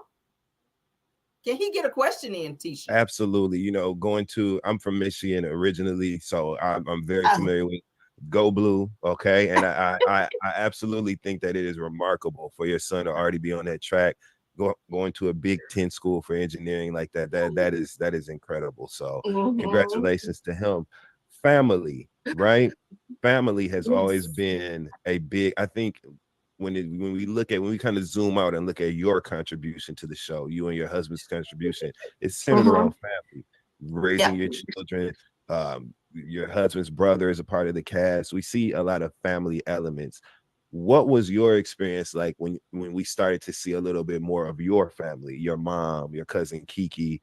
How did you enjoy filming with your family and bringing them into this? Because this was kind of like your thing, you know what I mean? Yeah. This was a very special moment in time and something that was unique to you. And so when you talk to me about the decision to like include your family and kind of expand the lens into Tisha's world. What was that moment like for you? You know, I was happy that my mom could be a part of this. Of course, I didn't like the direction she was taking with, you know, coming from my husband. But I was like, you know, it brought joy to me just to see us, you know, this family from the south side of Bessemer, Alabama in the projects. You know, my grandmother had 9 kids. So to see that we was on Oprah Winfrey Network, like I used to watch Oprah with my grandmother growing up. So it was like a aha moment for me. And super grateful, super proud of it. My mom, what you see is what you get, you know. My mom, she's herself. I have pulled her to the side plenty of times, like, Mom, think about the history of me and Marcel. We was married for, 9 years, 8 years before the show got picked up. I was like, think about that. Have you ever ran across any of these issues before? But now on TV, she's coming at him so hard. So it did put like I had to protect myself a little bit because I didn't like that. I didn't like the fighting and all of that that it caused between her and Marcel and their relationship. You know, they had a rocky relationship, and still now it's still kind of rocky. You know, it's not back like it used to be. So that within itself was, you know, sad. And when it comes to my cousin, you know, it was so weird because when we first heard that we was going to get this show when the show first was picked up, of course, Kiki and I was close. She was like a sister to me. I don't have any sisters. I'm the oldest. I have 2 younger brothers. So she was like a sister to me. And I was excited to share the news with her. And I remember when I shared the news with her, she kind of got upset with me later on because she wanted to bring some type of trip to the producers. And I'm like, girl, let me get in first. Once I'm in, I'm going to bring you along. Like, I don't even know these producers. Let me get in first, and then I'm going to bring you along.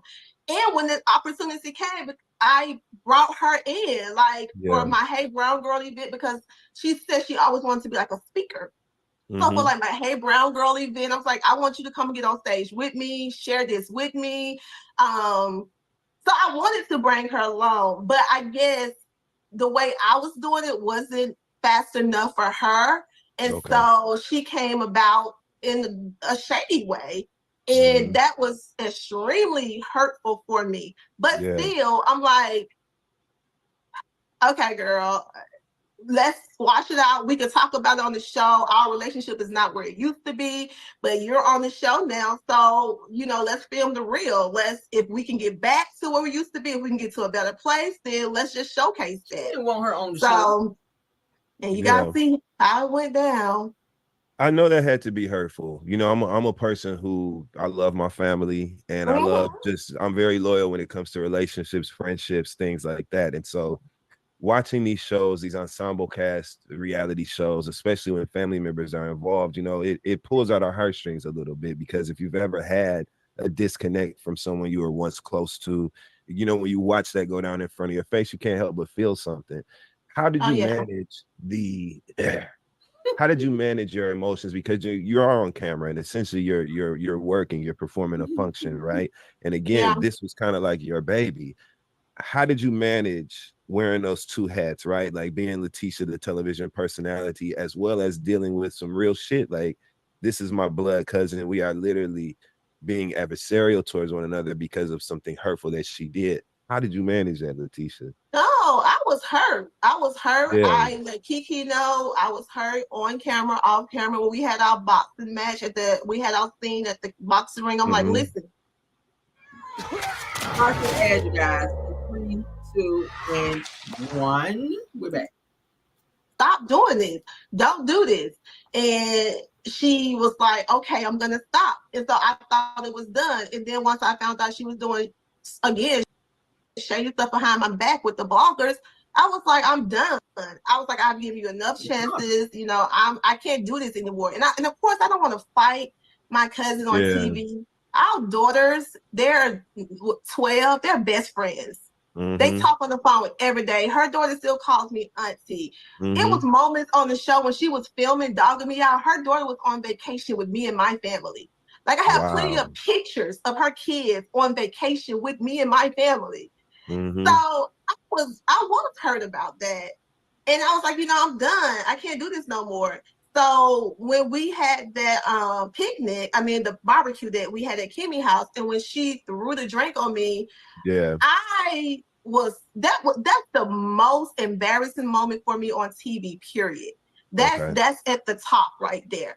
Because I'm like, not only are you on this show disrespecting me, disrespecting my husband, disrespecting my marriage, and then you're gonna throw a drink on me? Like, that was the low of the low. And after that, and I have not spoken to her since then. And I do not want to talk to her. I was like, I'm done. This relationship is dead to me. That was going to be my next question for you, is what the status of your relationship with Kiki is like today. Has she tried to reach out to you and offer any sort of resolve or apology or anything, Tisha? She have not tried to reach out to me. And at the end of the day, she has her truth of what she feels like, I've done to her. And I'm like, what have I done to you? I said it in the scene. We was at the kickbox. I'm like, Kiki, tell me, what is it I did? Like, because you keep saying I said something, and I thought we moved past that years ago, but yet and still you're bringing it up now. So it has to be something deeper that's going on. You know what I'm saying? And for some reason, she wouldn't tell me. And I'm like, I had to be okay with knowing that I did nothing to this girl. You know what I'm saying? I'm like, we had our moments. But at the end of the day, she know that I was a great friend to her, a great cousin to her and to her kids. So I live with knowing as long as you know you did right by a person, you can't determine their reaction or how they feel about you. That's up to them and their God. And when she look in the mirror every day, she know the truth and I know the truth. So she has to deal with that, whatever it is that she's feeling about me. Sometimes you just have to leave things right there. Let it go. Yeah. I love that you all are still able to maintain the relationship amongst your daughters. They're cousins and they're still best friends. So I think that that's beautiful. And hopefully that's some sort of semblance of resolve at the end of whatever the situation is, because you guys are family, and as viewers, ultimately we want to see the resolve, especially when you're talking about family. So hopefully some way you find your way back there. And I would never interfere with the girls. And her dad is like, I only have 3 uncles on my mom's side of the family. So her dad is the oldest. So he's one of my favorite uncles. Like, our family, our love is very tight. I love my aunts and uncles and my cousins. My grandmother has 32 grandkids. Like, I have 32 first cousins. So it's a lot of us. It's a lot of Yeah. money. And so, you know, I still a family function. We'll speak, keep it moving. There's no hate. I don't hate her. I'm always gonna love her. She's my family. But you know, sometimes you have to remove yourself from family members. That means you know no good. It means you, girl. What is how are you and Miss Wanda, one of a kind, right? How are you and Miss Wanda doing today? You guys are pretty good. That's my mom, no matter what. That's my mom. I'm her only daughter. Me and my mom talk every single day. We've always been that way. We talk every day. I could disagree with her. I let her know, but I'm never going to disrespect my mom. Yeah. I call her out. Marcel feels like I'm not. You know what? I'm not gonna say what he feels, but some people tend to say that I don't hold my mom foot to the fire. And I am the type of person is that I'll tell you how I feel, and if you can still continue to move the way you move, then that's on you. You can't say that Tisha didn't tell me this, or Tisha didn't tell me she feels this way. Like, I've been very open with my mom. Don't do this, don't do that. But she's a grown woman. You know, she's gonna do what she want to do. What do you have to say to the people? Because there's a conversation, right, surrounding your mom on the show and her engagement with some of your other cast members and that kind of impacting your relationships with the cast. What do you have to say about that piece where maybe some interactions between your mom and other cast members, does your mom's engagement with your other cast members affect your relationship with the cast? And if so, how do you handle that, Tisha? It absolutely affects the relationship with the cast, because my mom feels like I don't speak up enough, or she don't like the way I speak up. So she feels like she wants to speak up for me. And I'm like, I don't need you to speak up for me. I handle situations the way I handle situations. And especially with the cast members, because I have the relationship with them. So I know how to handle each and last one of them. Yeah. But for some reason, my mom, she has her platform. She wants to get on there and say things and say what she wouldn't do and voice her opinion about, you know, the cast members. And I don't agree with it. I tell her plenty of times, let me handle my group of people the way I handle them. I don't need for you to step in. But she steps in because she feels like nobody else have your back. So if nobody else got your back, I'm always going to have your back no matter what. I feel like Tisha keeps her mom filled in on what's going on the show, because Wanda's not on the show anymore. So there's nothing more powerful than you. Wanda's not on the show anymore. So anything that's going on, any beef, really whatever, going for it. It's Tisha, you telling her and you putting her in your business. So I don't understand. And I can respect that as a mother love for me. But, you know, I have kids too, and you have to allow your kids to handle their situation on their own. Just be there for them in their corner if they need you, you know, but allow them to go out there and figure it out, you know? Yeah. So it did cause like some issues with me and some of my castmates, but you know, they mom get into it too. They mom got stuff to say too. So everybody's mom is involved in it. It ain't just mine. So she says everybody's mom is involved and get into it. Miss Van, who Miss Van got into it with? Wanda approached Miss Van on the show and started with her. Miss Van just defended herself. She didn't go up to Wanda and say, hey, I got a bone to pick with you. That was your mama. So who else is problematic on the show besides your mom? That's weird. And Martell's mama too. I can't take her, but yeah. You have to understand where she's coming from. Do you think that, because a lot of people feel as if there needs to be a boundary, right, that exists between the parents' participation in the minutia of the show and the actual cast members? How do you feel about that boundary? Do you think the line kind of gets blurred? How do you think that line kind of gets blurred? Because obviously this is your mom, and you know, we Black people, we have an unwavering respect for our parents and other people's parents. So it's only certain ways that we will engage, you know what I mean, with somebody's mama or daddy. Right. How do you feel about that line kind of getting blurred through the participation of parents in the show?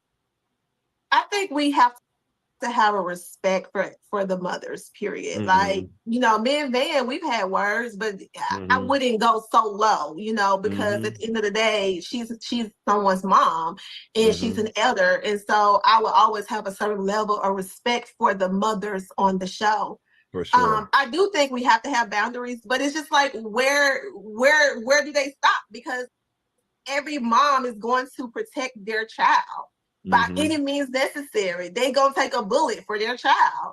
So it's like we can say, "Mom, don't do this," but at the end of the day, they gonna step up for their child. So I feel like Kingdom Reign need to have like a mother's show.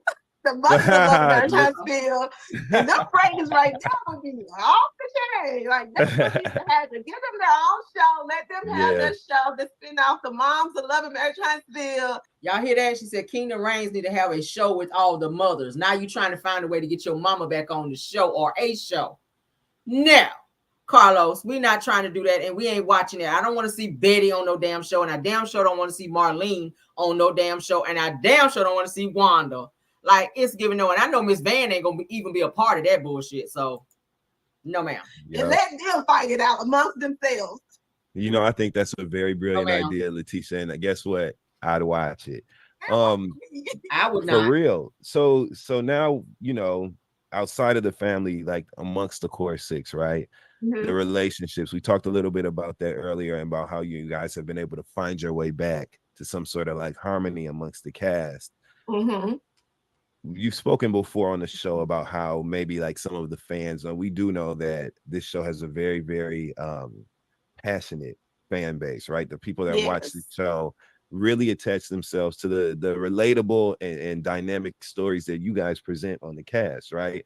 I think that we see a little bit of ourselves in all of you, and so it endears us and kind of connects us to this story. But the fans can be very, very passionate in their commentary and in their existence around this show. You mentioned on the show previously that Melody's fans in general have been turn shipping to your advantage with clear upfront pricing. I knew Melody the bullshit. She was gonna talk about that on here. I said, child. The darkness of bipolar depression made me feel like I was losing interest in the things I love. Here we go of note when it came to the way that they engage with the show. Talk to me about that, because I think that on the show we kind of just hear you guys bring it up, but we didn't really get it down to what actually takes place. So like, what types of things would you like to see changed from the fans of the show as they watch and enjoy the show throughout the season, that will give you a different experience with the fans? What do you want to see change? Yeah, I think that if the fans want to have a good show, they want to be entertained. And you can't entertain people or give them a good show when they're coming for our livelihood, our businesses outside of the TV show. When you have people popping up at your lounge and popping up at your warehouse and taking pictures and just making it like, why are we doing this to one another? Like, at the end of the day, we should all want to see each other succeed and, you know, use this platform and do something great that would change the generations to come after us. So I think it would be great if they would just watch the show. Watch the show, have your favorite. You know, everybody's going to have their favorites on the show. That's fine. And keep it strictly about what you see on the show and what's on the show. Stop trying to do background checks and all this evil stuff. Like, where is coming from? I mean, I've watched reality TV since Real Housewives of Atlanta, and never ever have I tried to call one of the cast members and say, hey girl, I didn't like your hair and cuss them out. You know, I didn't like the shoes you had on. Like, I get emails. Marcel did a live the other day showing the home that we're building, and our business numbers is on there. I've been getting so many calls, cussing me out, calling me everything. I'm like, why? Like, what do y'all want from this? I mean, like, at the end of the day, what is it you want? I was like, I did not realize there was so many evil people in this world. Like, pure evil. That's all I can think of. Like, if you're purposely calling someone, saying the worst things that you can possibly say and think of to them, like, that's just evil. And it's like, stop it. Stop.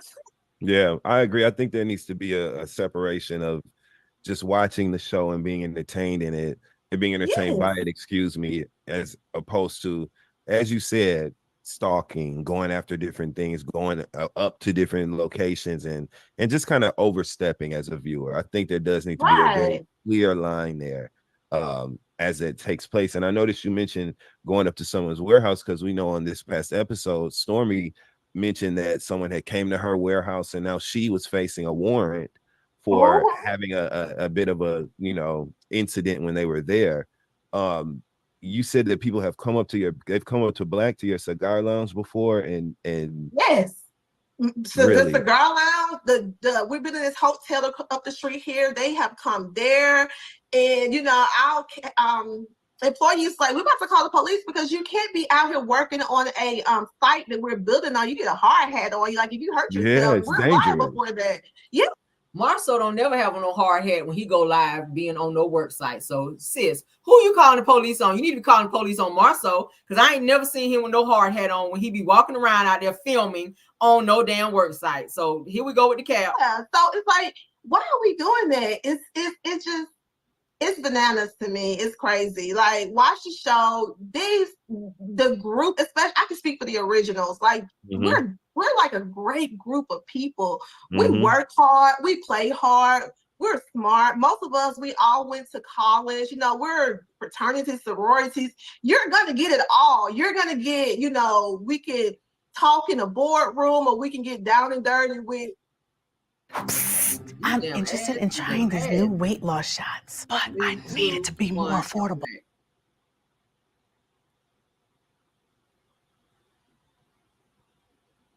On the spade, you know, game. Yeah. Like, you're gonna get it all. We have that.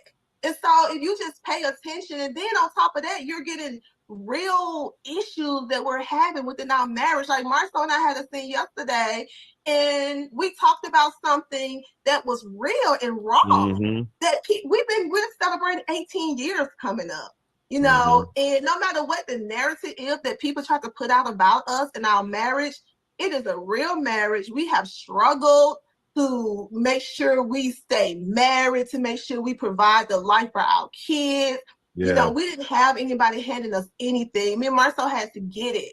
You know, we struggled together. We've been building this business and the legacy that we're trying to leave for our kids, like, together. It's been tough, but we still pulling up our boots, you know, getting it done. Like, so it's just so much to learn. I wish I would have had someone that I could have seen on TV when I was growing up to inspire me, you know, to be like that. If they can do it, I can do it. That's what it's supposed to be about. If Marceau can be a commercial general contractor, I can do that too. If he can build these hotels, he look like me. I can do it too. If Tisha can go from the project of Bessemer, Alabama, to where she's at today, being a developer, like, we can do that too. And you said you would stay at home mom. Yet to come. So it's like, stay tuned. Like, we want to build. We want to develop communities. Like, we want to give away homes to single moms.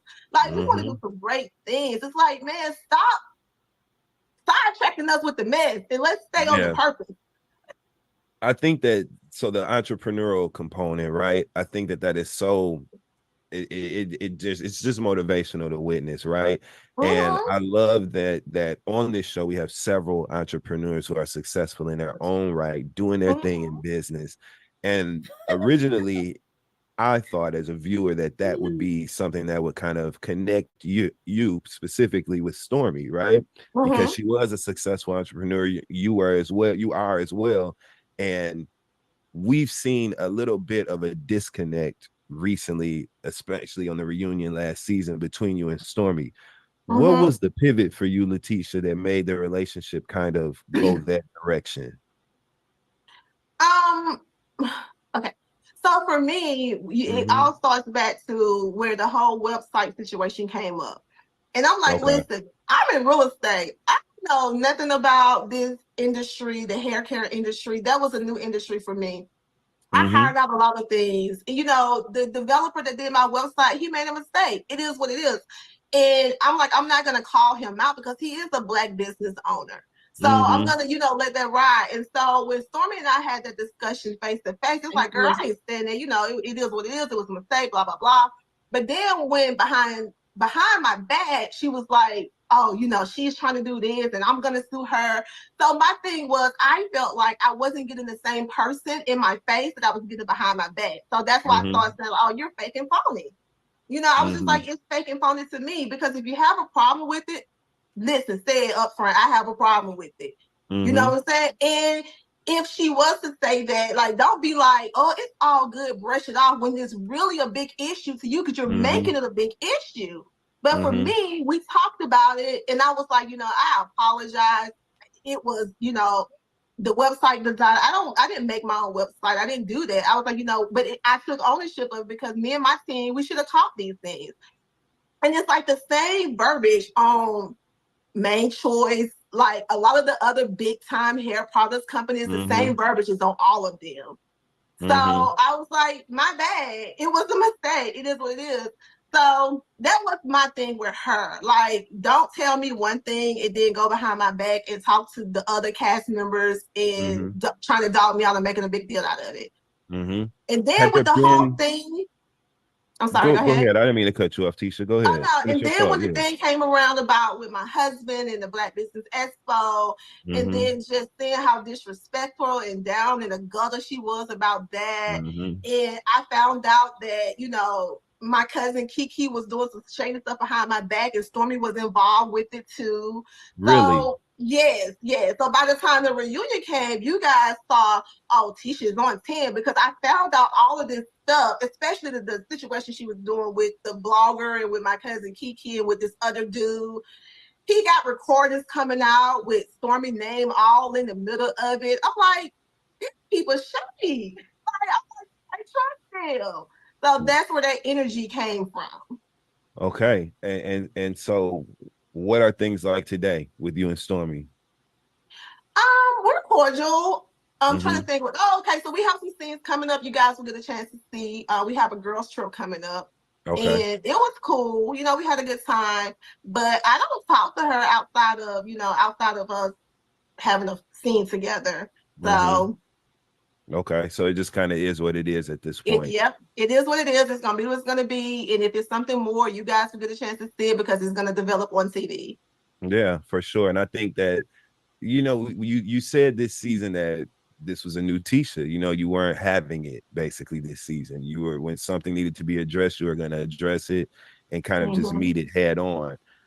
How are you enjoying that approach, filming the show? You know, it's no way to say new Tisha, because I feel like I have been addressing things. Like, if you go back to season 1, whenever I had a problem with anybody in season 1, I let them know. We had our moments. You know, at Valentine's, I told them what it was. So it's just now I'm catching on quicker. I'm not, because I'm like, you know what? I let things sit and be like, maybe they didn't mean it like that. But now it's like, as soon as you throw something at me, I'm throwing it back at you. I'm not going to like let it sit. I'm not going to assume that you didn't mean what you said. Like, if you're disrespectful to me, I'm gonna be what you give is what you get.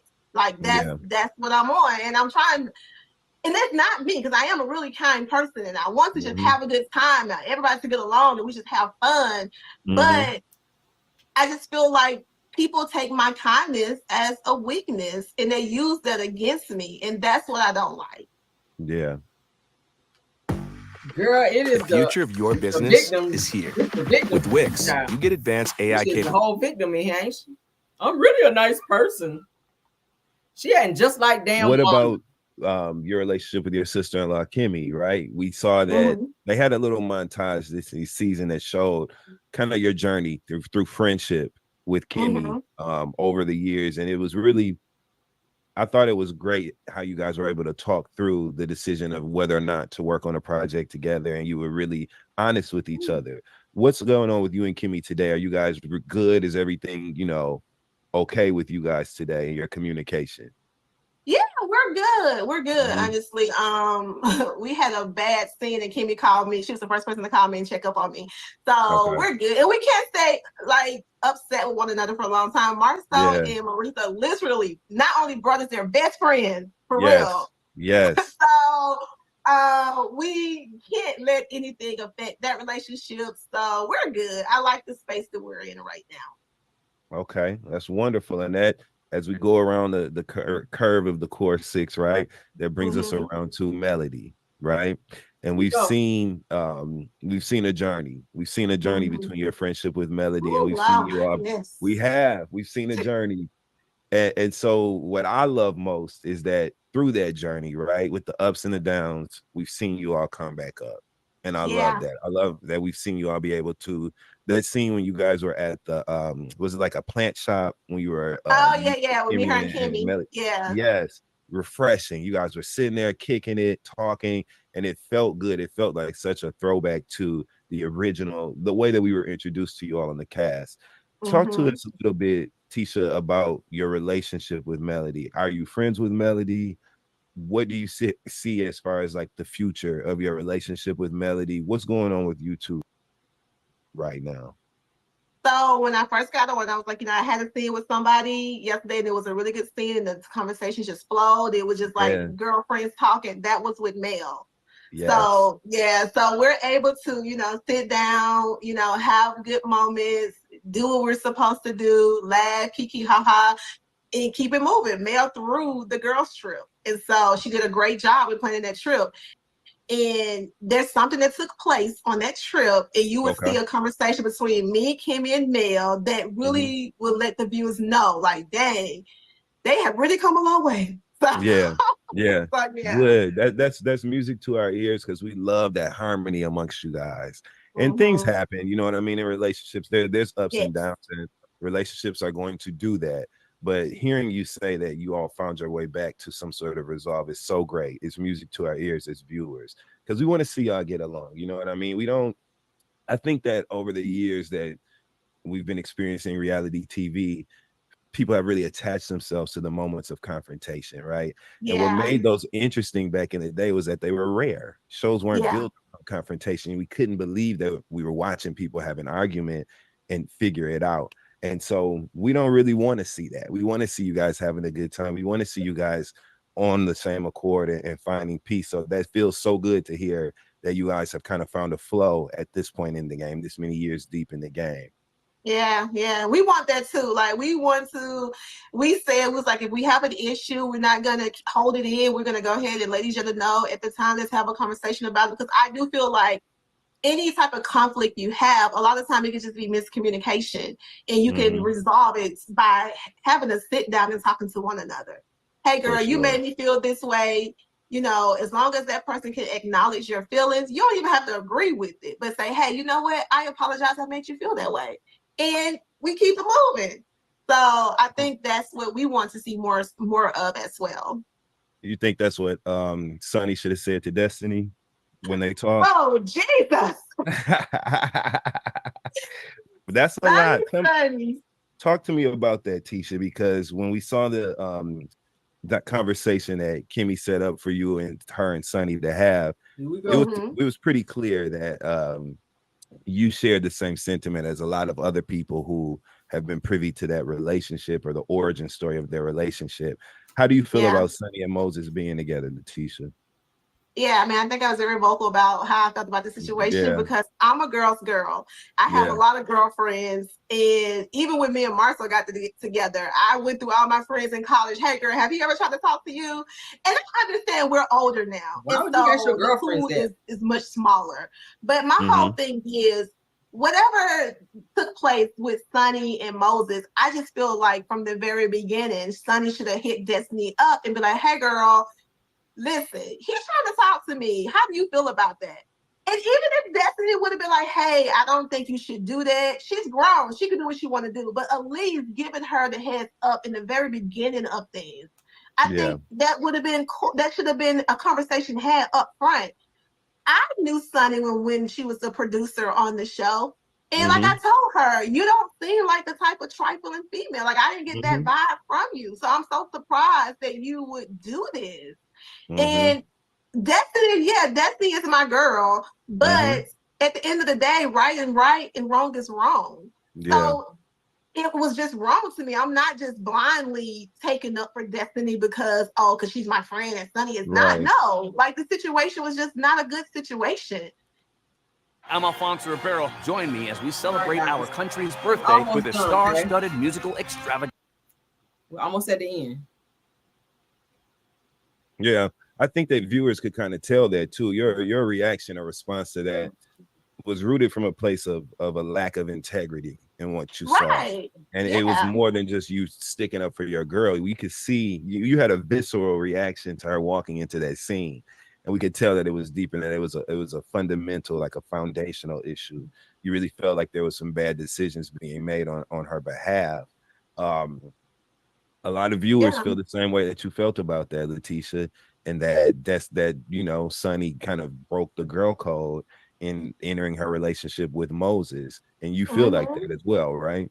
Yeah, and everybody's well, they're married now. I was like, it doesn't matter. Like the initial conversation should have been had. Like Destiny and Sonny wasn't just producers. I've been on this show for 7 years. I know the relationship with me and my producers.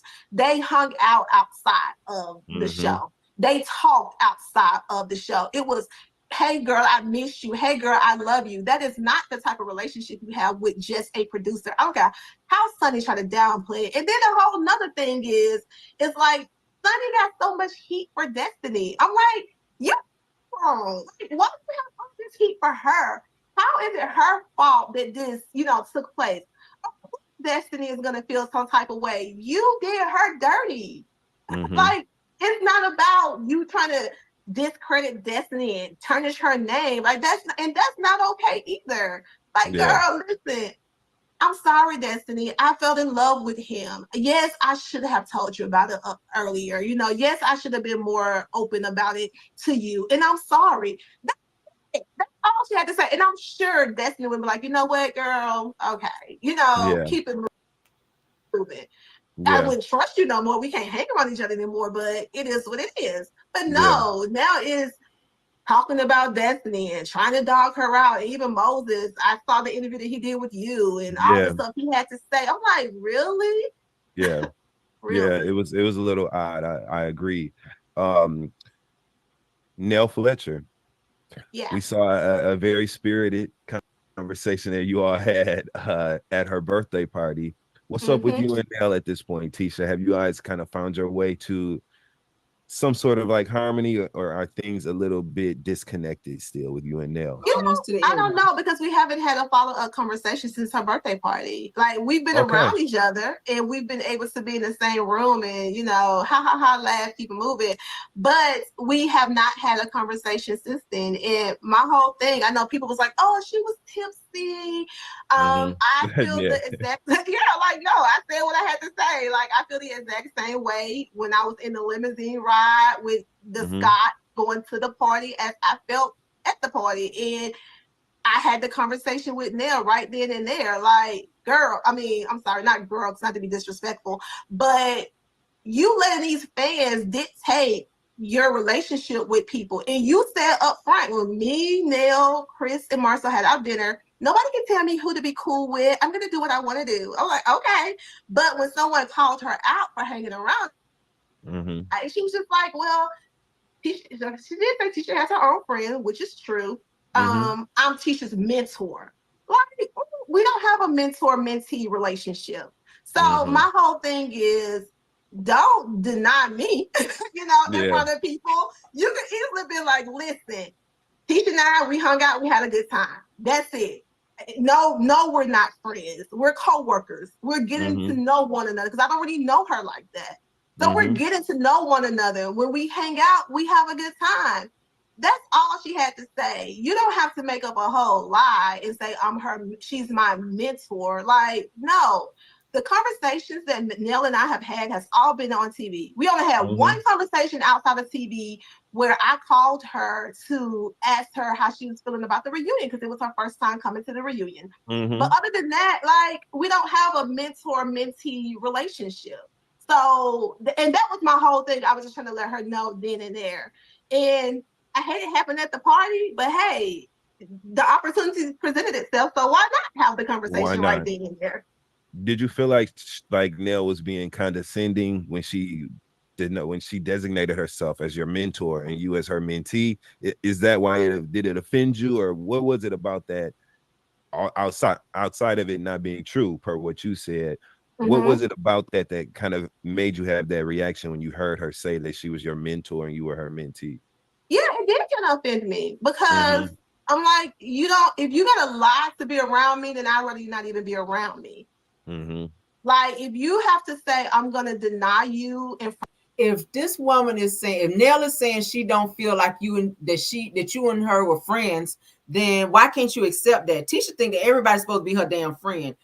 People can be cordial and be around you and still not be your friend. I can be around you and not really fuck with you like that and still be cordial and speak to you. That don't mean I'm your friend if we are in the same space. That just means I'm cordial.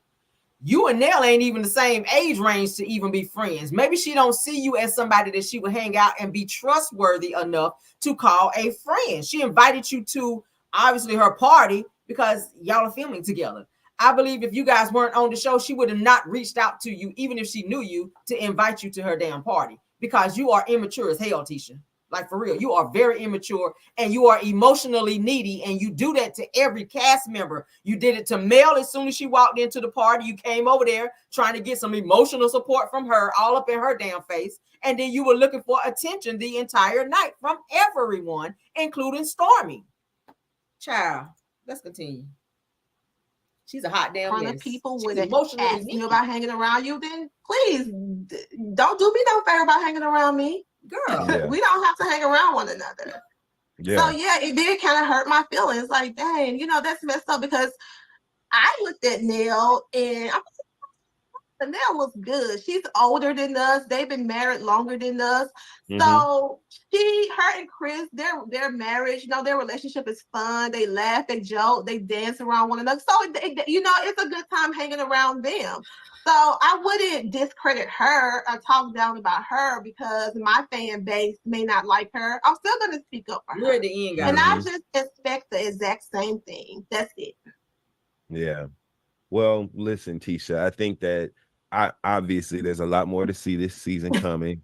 Yes. And I think just shout out to you guys for being dynamic and interesting this many years. Stop it there, because that's really the end. All right. Thank you guys for dealing with this damn interview and suffering through it like Kimmy had to do with Maurice Child, for rolling over and suffering through this damn interview.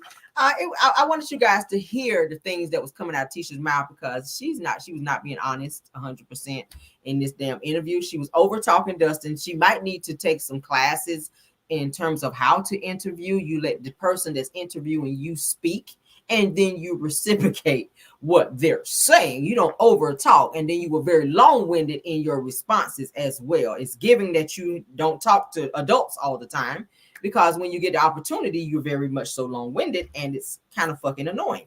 But anywho and anyway, that is our show for tonight, guys. I appreciate you guys coming through and checking out the show tonight. Thank you guys. Let's stop sharing because I'm over it. Yes, so thank you guys for being here on all of our content creators. Let's go ahead and do a rundown. Truth TV Podcast. Thank you. Aries Girl Podcast. D-Re Talk is here. Messy Hoes Atlanta. Girlfriend Chronicles. Love Seen and Heard, I think, may be here as well. Thank you all for being here tonight. Somebody said my head hurt. Right. But yes, please, guys, if you like the video tonight, if you like our show tonight, please go ahead and like the video. Also, if you're joining for the first time, please go ahead and subscribe. All right. Thank you, my mods, Linda Gamble, Bill Wilson, and Tyra Daniels for modding as well. Okay. Love you guys down. See you guys in the morning for Car Chronicles. Okay. I still got to finish getting my show together. But in the meantime and in between time, let's get out of here. Okay. Love you and bye.